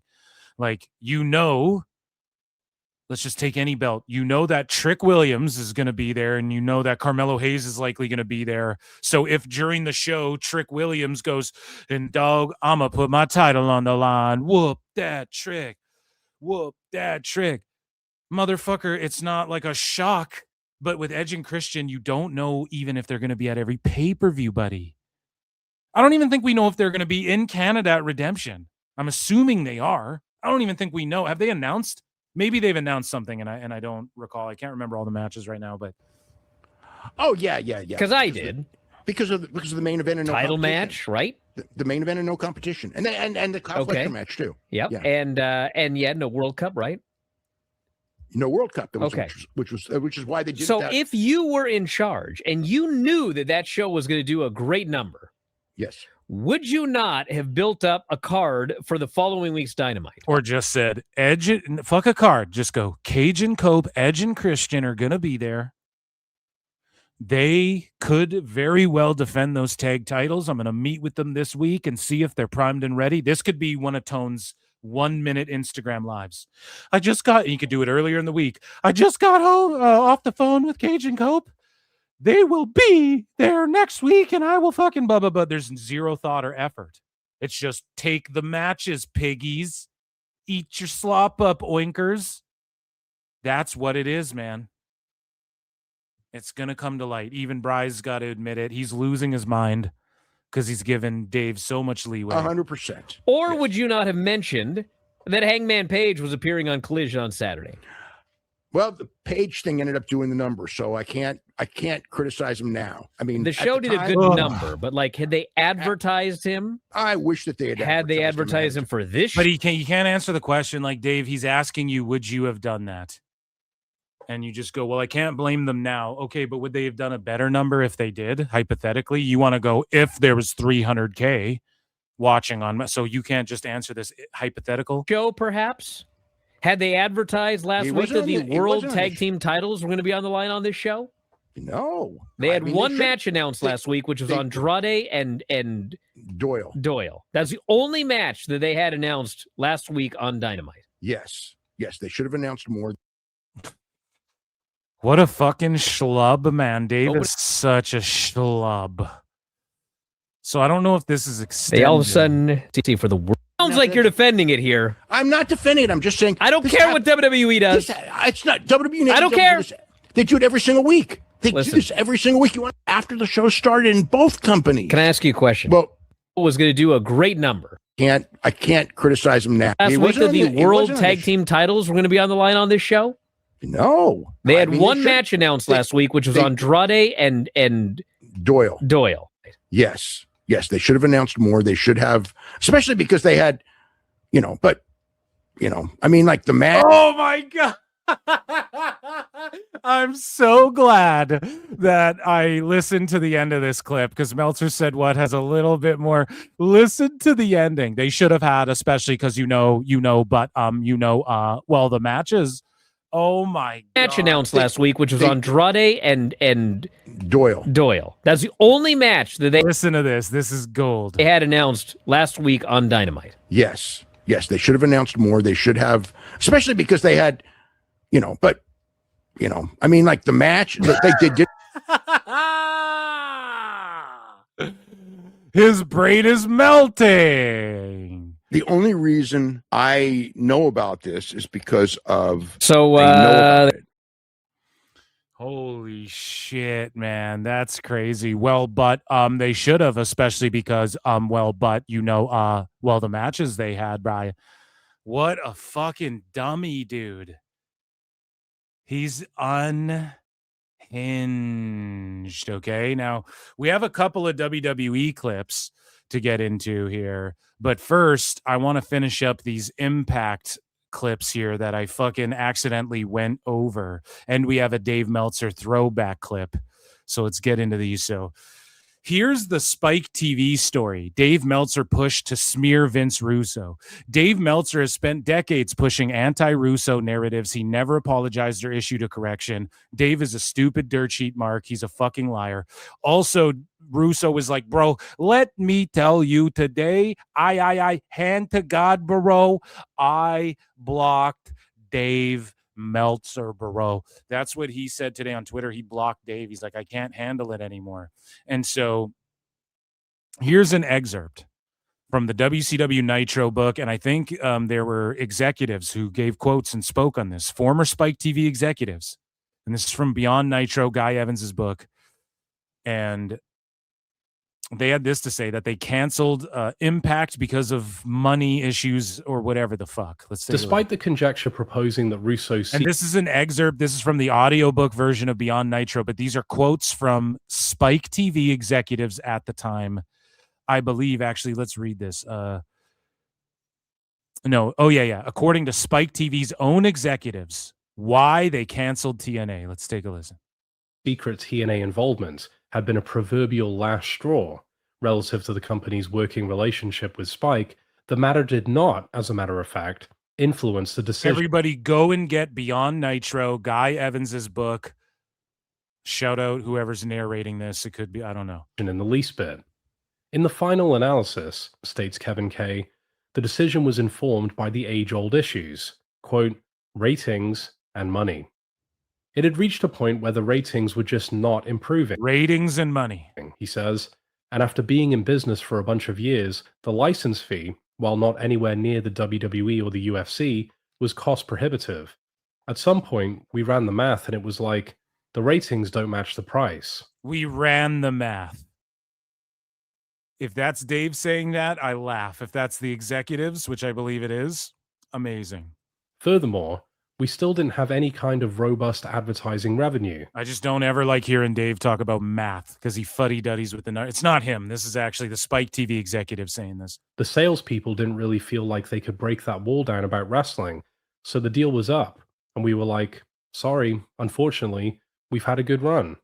Dixie tried to come back with a plan to reduce the budget, but my sense was, at the time, that reducing the budget wasn't the problem. It wasn't like it was all that much money anyway. It was a good amount of money, but cutting the budget wasn't going to increase the ratings. It was probably going to do the opposite, so we just made the decision to let it go. Reporting by Mike Johnson later revealed that as part of the negotiations, TNA had solicited a rights fee of $26 million. So there you go. It was money and ratings, okay? So here's what Final Boss XL said. Here's the Spike TV story Dave Meltzer pushed to smear Vince Russo. He's a fucking liar. The second was Spike was outright lied to about Vince Russo not working for the company, but it had nothing to do with Vince Russo. So what Dave did was he listened to Jim Cornette's spats. He listened to the online dirt sheet with the boys in the back and everybody telling fucking big fish stories. And they're all the rumors and the gossip and the little birdies and the innuendo. And Dave has ran with this narrative for years, but from executives' own mouths, which Dave does not study and learn. He doesn't know executives. He doesn't know shit about the television business. Baby, learn. Meltzer Inferno. And he fears flutes. Justin, we have confirmed that Dave Meltzer fears PWT and flutes. And so Dave goes, that's why TNA was do you think they know who the fuck Russo is? Anyways, that's why TNA was in such a panic when Russo's email accidentally was sent to Mike Johnson, because they had, denied Russo was working there after Spike had made it clear a long time ago they didn't want him involved, Bryan. No, it's because they were already embarrassed. If you watch the Dark Side of the Ring, Dixie Carter was already embarrassed to the boys, and she didn't want to embarrass herself further because it was the boys. It was the boys in the back who were being kayfabed and worked into thinking Russo had nothing to do with anything. And so Dixie was scrambling and people in TNA were scrambling because they knew they fucked up, because it would be revealed that Russo was still working for her after she had lied to people that she also worked with. Not Spike. They don't give a shit. TNA had evidently figured if they didn't tell anyone that nobody would, even though people did know. And then Dave always does this, even though we all knew he worked there. You didn't know shit. Shut up. Even though people did know, there was no tangible proof until Russo's accident put TNA in a position where they couldn't deny it any longer. With negotiations already tenuous, this was a disaster. Why TNA continued to use Russo in creative when Spike made it clear they wanted no involvement with him is a question that nobody has come close to being able to answer, Bryan. No, Dave, you got worked by a worker who works you? Because that's what wrestlers do, and they lie to you to get favorable coverage, and they'll even leak you a story when it's not. It's just some bullshit they have to say, and the boys will do this to Dave. They've done it for years, and they'll work you with a fucking story that isn't true so that you cover them favorably and think you're getting news. And they clearly didn't express that, or else in Guy Evans' book, they would have went, yeah. And also it was the ratings and all that. That was the main thing. But also Vince Russo fucked things up. No, they go, Dixie Carter even came back, tried to make shit work. We were just like, no, we're good. He would have been like, oh, and that Vince Russo shit was fucked up. And especially because it's a book that has to do with WCW as well. Right? It's from the Nitro book. So they're talking about TNA. It's a book mainly about WCW, I'm assuming. Right? So they didn't bring up, and Vince Russo fucked everybody. So Dave, you're lying. That's what you do is you lie. So now here, we skipped over this too. So Instagram AEW Wrestling Historian goes, so here, let's see. So Wrestle Cringe, this goofball, somehow has his Twitter back, goes, bummed the new Dark Side didn't cover TNA losing Spike TV because Dixie lied about firing Vince Russo. Do you see this? These are the dumb fucks who just stan AEW. They believe Dave. They believe Dave, man. Oh, they lost because Dixie lied about firing Vince Russo, and then Vince Russo accidentally emailed PW Insider production notes, the Billy Corgan, Dixie Carter Power Stroke. Shut the fuck up. And then this guy goes, I am Elias WWE goes, the story of that is often passed around. So this is from Mike Johnson, the guy that Vince Russo accidentally emailed. Even Mike Johnson pwned this. Tell us okay? what you know, you goddamn liar! And Mike Johnson says, the story that is often passed around is that Spike dropped Impact because they were misled that Vince Russo was no longer working for the company when he was actually working there. Since I broke that Russo was secretly working for the company, another version that floats around is that I caused the cancellation via my reporting. The reality is that, and I hate to defend Russo, since he has out and out lied about me in the past, Russo had no bearing on Spike dropping the company. When it came time to renegotiate a deal, Spike wanted to pay more money and Dixie Carter insisted on a raise in rights fees. One source has told me she was seeking a $26 million deal. Spike refused, wanted a lesser deal. I've heard 14 and 16, and Carter refused and held fast. Spike then opted to drop the series, although Carter, realizing she lost the gold mine, tried to strike a new deal with Spike all the way to the end. It all had to do with TNA's negotiations, nothing more. I'd love to point the finger at Russo, but he had no bearing whatsoever. So you have Dave and his dumb fuck sycophants. Now, this is proof of everything I say. We have to correct this, and we have to make these motherfuckers mad because his sycophants just regurgitate this message board bullshit, and this is who Tone caters to. People who can't even fucking tie their shoelaces and shit. Okay? I'd be shocked if they could. I'm fearful to go out into the world knowing people like this exist. Not this guy. Shout out Instagram, a wrestling historian. But like Mike Johnson himself is like, this shit isn't true. And then Meltzer goes, that's untrue, by the way. So Dave now is going, that's untrue. So all the people with boots on the ground, the executives at Spike TV, Mike Johnson, who was the guy Russo stooged to, and Mike Johnson also dislikes Vince Russo.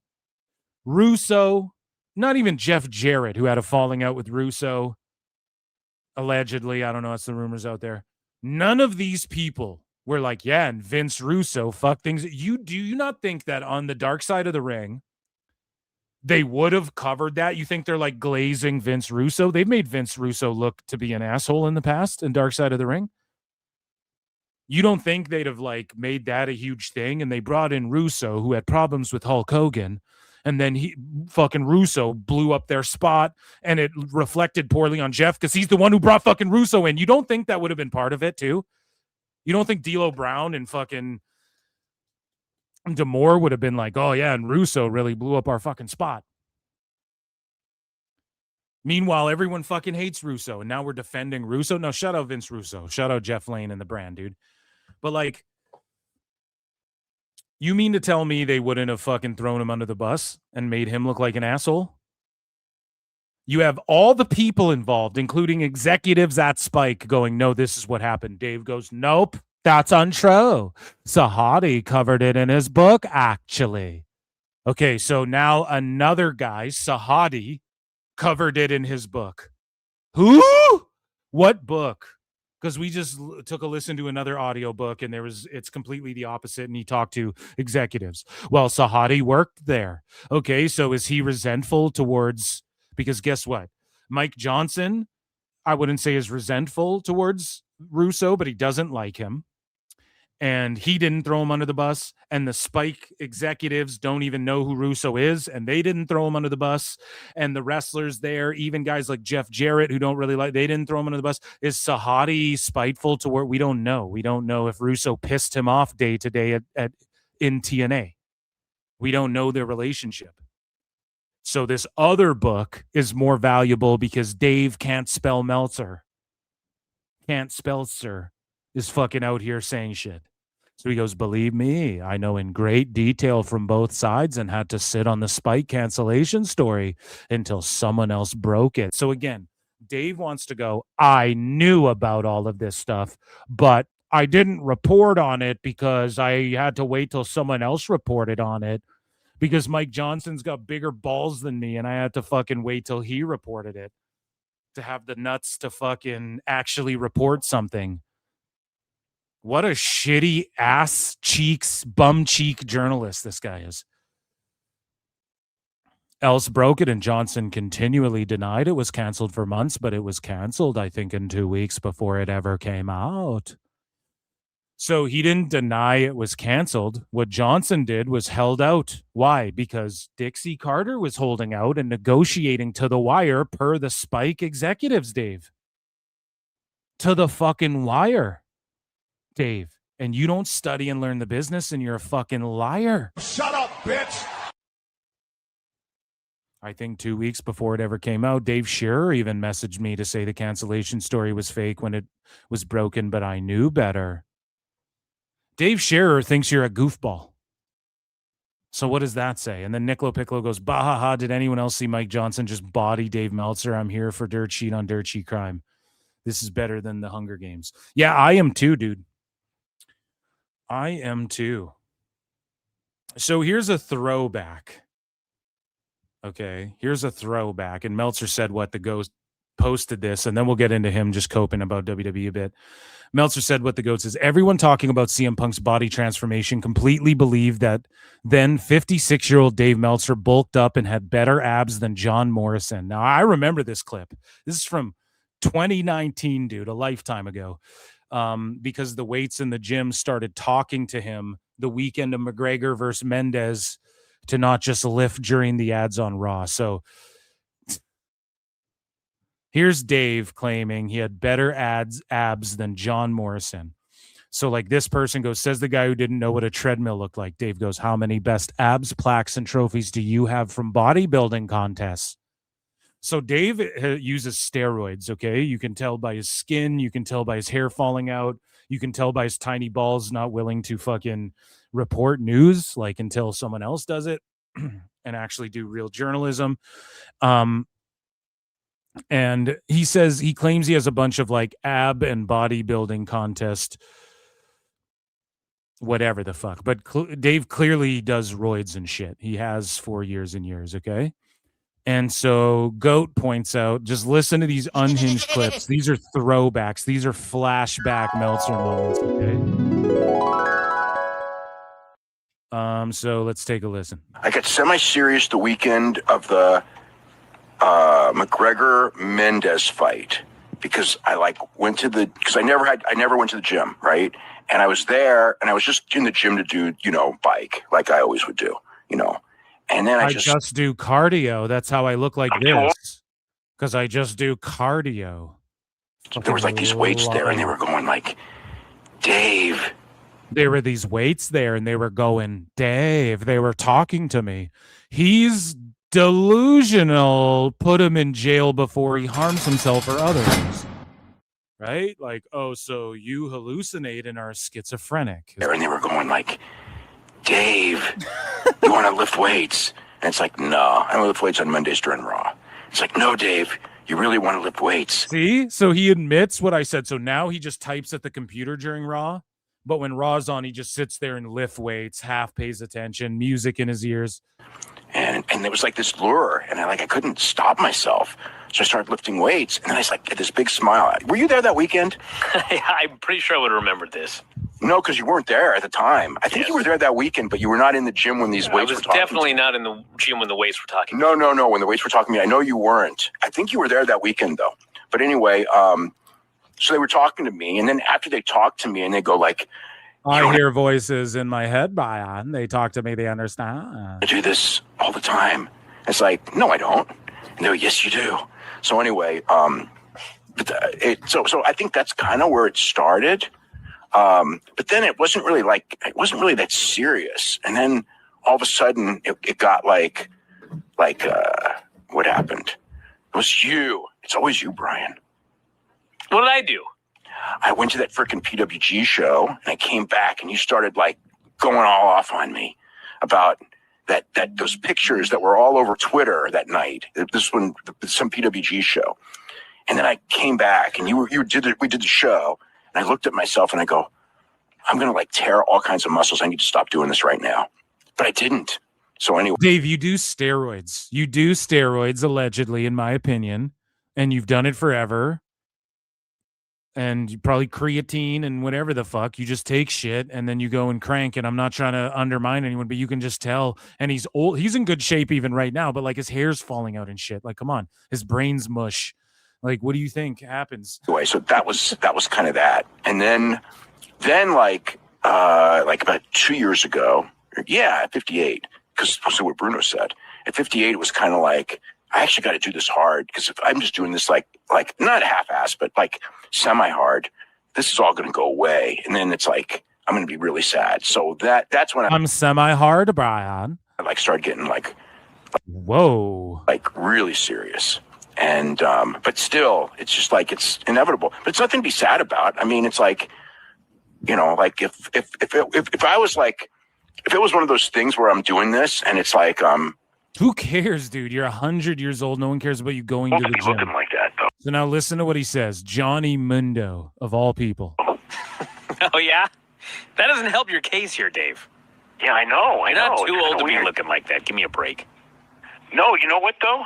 Seriously, this is like cringy boomer. No, I'm sorry. I always go to the boomer thing, but this is like cringy, like your boomer uncle. I'm sorry, I gotta do it. This is like you're at family Thanksgiving, and then your boomer uncle's like, I'm too old to be. Dave's like, I'm too old to be looking like that and muscular. No, you're never too old to be in shape. Now, this is his built-in excuse because he had to get off the fucking HGH, the human growth hormones or whatever, and he knew it. This is gonna okay now. And ever since he's done that, the fluids have drained from his fucking brain, because creatine hydrates the shit out of you and stimulates your brain and keeps the fluids flowing everywhere. And since he's off that shit, he fucking has gone mush brain and his hair's falling out of his fucking head.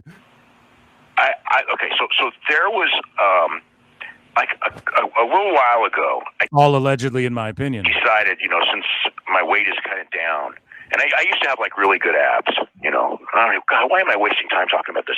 Because you're humble bragging.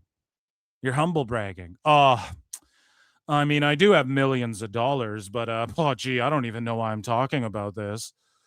Like, shut the fuck up. I have abs. Why am I even bringing up my abs? Because you're a fucking mark for yourself.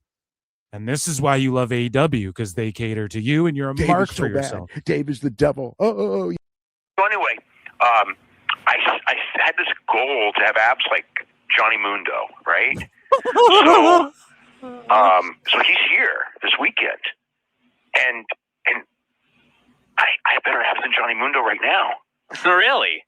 Yeah. He was here. I saw him, and I have better abs than Johnny Mundo right now. Buddy, like Dave trying to get himself over other wrestlers. Like, bro, that is cringy as fuck, man. For real. Because he was smoother than I don't have better abs than Matt Sydal. And I think there might be one or two other guys that were on. But like, I'm way older than these guys. But I think there were a couple of guys that maybe. But Johnny Mundo, I mean, it's not like he's fat. Johnny Mundo's got a great physique. Riddle frickin's got an incredible physique. That dude, I got it. And I'm sorry, like Johnny Mundo's has a better physique than fucking Riddle and shit. It's like for years now, if you stack them up, Dave, shut up, comparing himself to wrestlers. Oh, I got better abs than Mundo. Now, that was years ago. But still, it's fucking just cringe as fuck. Okay? So here is Bry and Dave crying about Oba and the Brock Lesnar match at SummerSlam. Let's get into some WWE cope and cringe. Oba cut a hell of a promo, just basically saying, Paul had called him stupid for throwing away his title shot, which, but he said in storyline he was. His only excuse was, if I would have taken the match, you just would have interfered. You'd have interfered and you'd have cost me anyway. That's your explanation. I don't know that he needed an explanation like that. He shouldn't have said anything. Because the problem now is that whether he wins or loses this match, unless Brock Lesnar disappears, which may happen, it's like, why would he go for a championship match now when he's already told us he already knows that Brock's going to interfere? Well, also the story here is... There you go, based Dave, actually, for pointing this shit the fuck out. This is not the Money in the Bank. Like, he's not going to get a title shot whenever he wants. He threw it away. Paul said it in the promo. Like, that's the story. Aldis, or Adam Pearce was like, are you sure? Are you sure? Yeah, he's just betting on himself. So they're telling a story where he's so confident. He's like, yes, because I will beat Brock. And when I do, my eyes are set on a title and I got to earn it again. Line them up. I'll knock them down. They all fold. I am the ruler. Fucking money. Is it the greatest, most compelling story right in my veins, the final boss? No, but Goldberg said nothing and did the same thing. You know what I mean? He's not getting a shot. He didn't give up a title shot, but he fucking... So this is their explanation. But he's not getting a shot, okay? So you fucking dum-dums like sports-based wrestling, right? So winning the King of the Ring, going, no, I don't want my title shot. I need to beat Brock because he'll just stick his nose in my business till I beat him once and for all and prove I am the ruler. And he fucking beats Brock, so you're not number one contender? Because I'll tell you what, if Ospreay was in WWE and he won the King of the Ring, and then he said, bruv, I'm not doing a title shot, bruv, I'm Goku. And then he fucking beat Brock in a Hell in a Cell. You guys would go, well, he's the clear number one contender. As to why he completely gave it up. Well, it was a shitty explanation. No, it's not, Bry. You're cringe. It was not a good story. And now look at how Dave, here's the thing. He is sticking up for WWE. I want to give him points. Here's the problem, though. When it's AEW, we just listen to it. But no, well, they do it all the time, Bry. But when it's WWE, he's just like, yeah, it wasn't the best, but they're doing what they're doing good. It's okay. Here's what the story has. Explanation, no. I mean, he could have just said, I want, the obvious explanation is just, I want Brock Lesnar so bad that I'm willing to forego a championship match to finish him off, and this is such a big match, and blah, blah, blah. As opposed to saying, well, if I took my championship match, I wasn't going to win it anyway because he was going to interfere. I didn't like him saying that. There was no reason to even enter the tournament if you knew going in, I'm not going to take this. Yeah, because WWE booked you. People didn't go, I'm signing up for the King of the Ring. I announce I'm joining. That's not how it works. They just pick the people, and then he won it. So Bryan's just like adding stipulations and making shit up. Title shot. Well, This guy might try to enter. Like, why'd you even enter? He could enter the tournament and, whatever. But it's like now it's like, yeah, in going back with the benefit of hindsight, it's like, why did you enter the tournament when you've already said that you couldn't win the championship because the other guy was going to cost you the title? So it's like, because he didn't know that then, because Brock didn't come back until later. Why were you in it in the first place? Other than the obvious reason that they wanted him king of the ring and give him a big push coming off of the loss to Brock, and they felt that he needed something really big. They're just explaining dumb shit, like, because if you follow the story, he didn't know. But now Brock showed up again with Weasel Paul Heyman, and he's like, this guy's just going to fuck with me again. I need to deal with this. It fits. It's perfectly timeline. It's a perfectly well-told story. It's totally fine.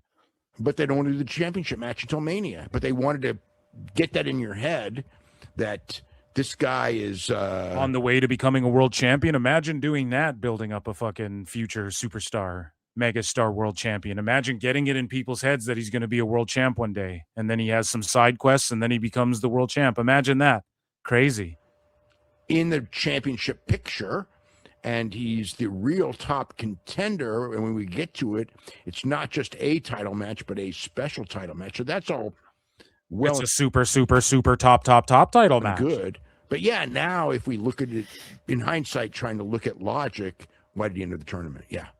Nope. That's illogical, you dumbasses. That's illogical because it makes sense. Makes perfect sense. So here's Bryan just coping, seething, crying. We're almost done here, guys. SummerSlam is just a bunch of matches that I'm not all interested in. I'm not trying to be a jerk. I don't care. But you succeed anyway.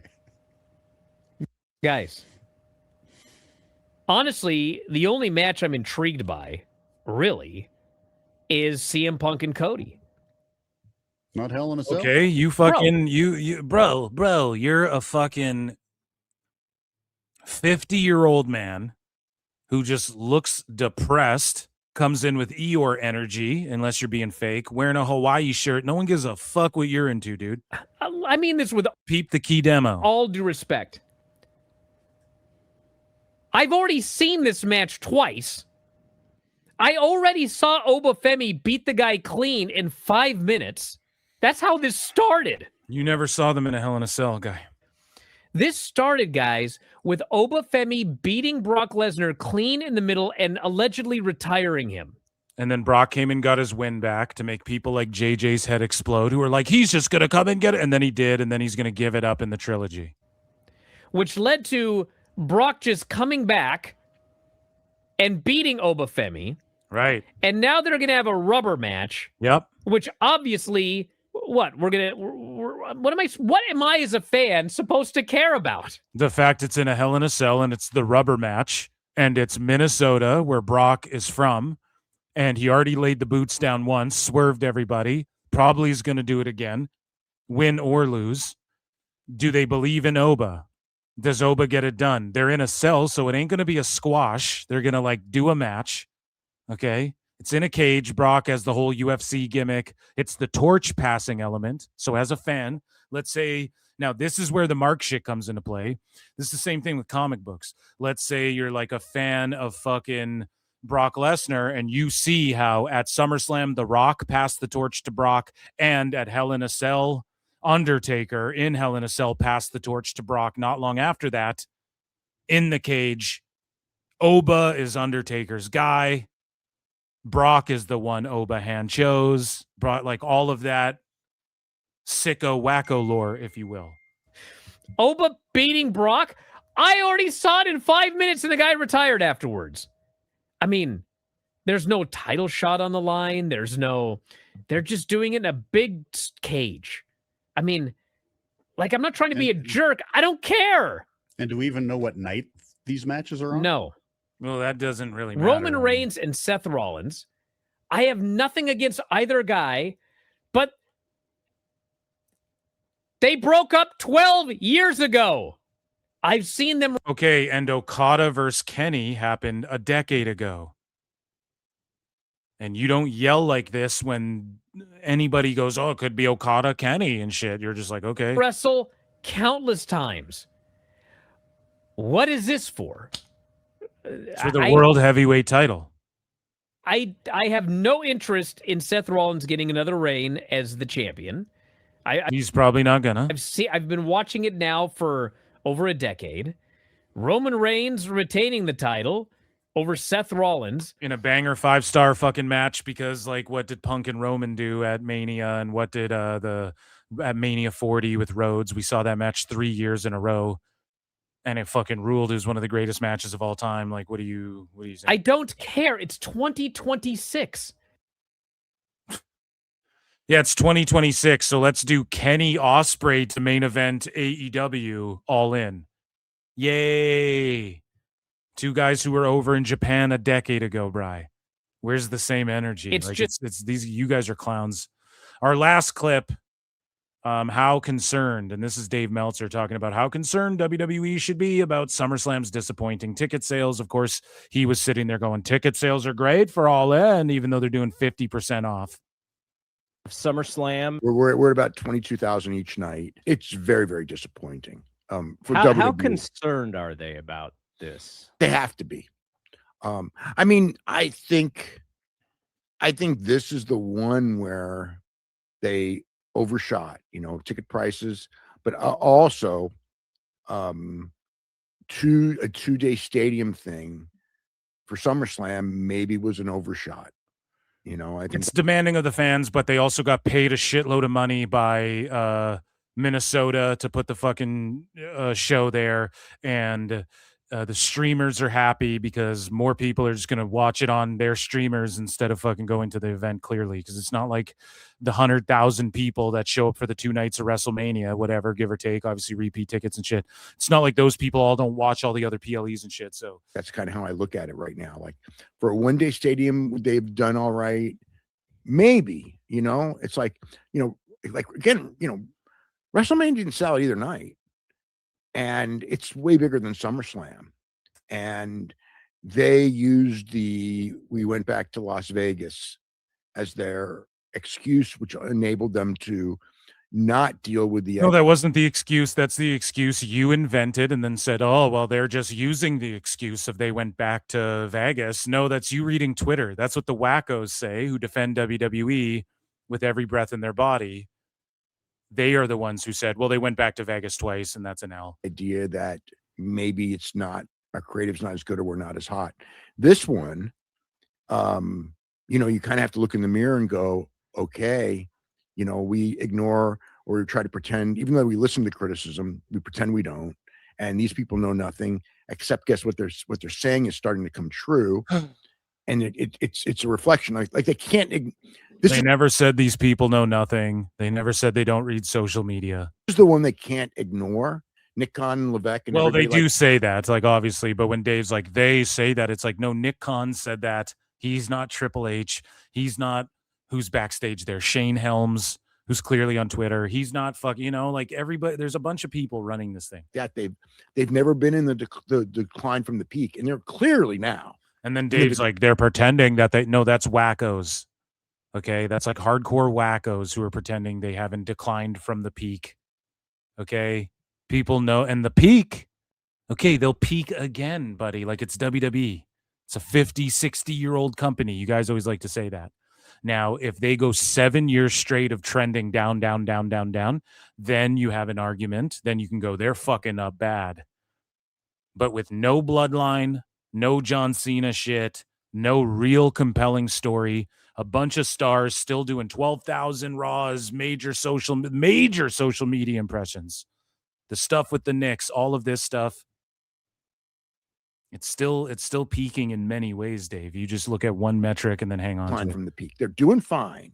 And then what about AEW? So they're not peaking at a 50% off sale, and they've only sold. So AEW can sell 25,000 for a 90-seater, and that's somehow better for a 90-seater, a 90,000-seater, and that's somehow better than WWE doing 25,000 for 2 nights in a 60,000-seater, 2 nights in a row. It's just mental. They're making lots and lots and lots of money, but they have to start. I think Cena bought him a year. I think all this would happen last year. And the creative for Cena wasn't good, but it was still Cena's last time in all these cities, last TV, last this, last that, and last world title reign. And with all that going on, I think that they got through that year, overcoming the fact that through it, like they're just scraping by and fucking. They took the creative for granted. I mean, like, look, the biggest angle of last year made 0 sense in every way, shape, or form. That's not a good thing. They got away with it. Right now, they're not getting away with it anymore. Imagine him saying that about if it's AEW, he goes, well, it doesn't matter what they do, Bryan. SummerSlam. It doesn't even matter. Who cares? But then it's like WWE. Oh, it just makes no sense. But he's kind of right about the creative. Like there could be a chance Triple H took that shit for granted, And that, ladies and gentlemen, was Dave Meltzer Dumb Moment of the week. We felted him. He got destroyed. He got mangled, bangled. We destroyed him. Flutes in the chat.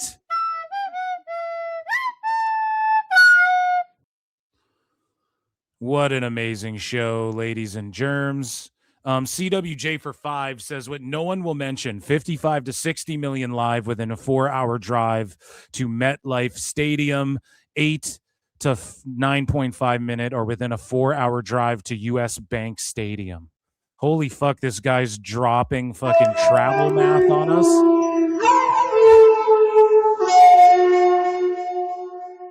Amazing, CWJ. Keep coming in with all your stats and shit. I don't know.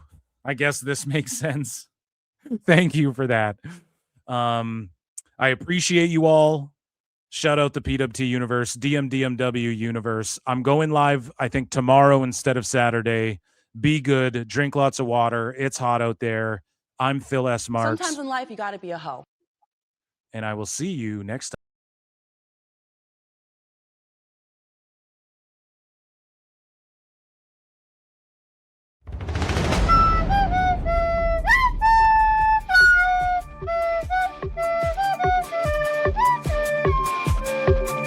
Oh my God, it's the greatest thing I've ever seen. You're overdue. I just felt it's something that makes you look good, and that's cool, and I'm all for it, but I think you need to tone this down because now it's getting intrusive to the show. But they can go in the afternoon for a US Hold show, on a second. as they did there, and they Dave? can do 180,000 buys for an afternoon show, which they've also done for All In. So Okay, we hold know on. they can do. We know they can do big. Can I numbers for an continue afternoon. this before you cut me off? We know one thing. Yes. We know it might have done well because it went on first. I'm not saying it would. Here's my thing, Dave. But here's okay. Wait. Okay, here's the thing. Oh my God, it's the greatest thing I've ever seen. I mean, it didn't mean anything to me. It was just a match. That's the problem, Dave. It should mean something to you. Give him a quick squash win just to show that, he's not a loser.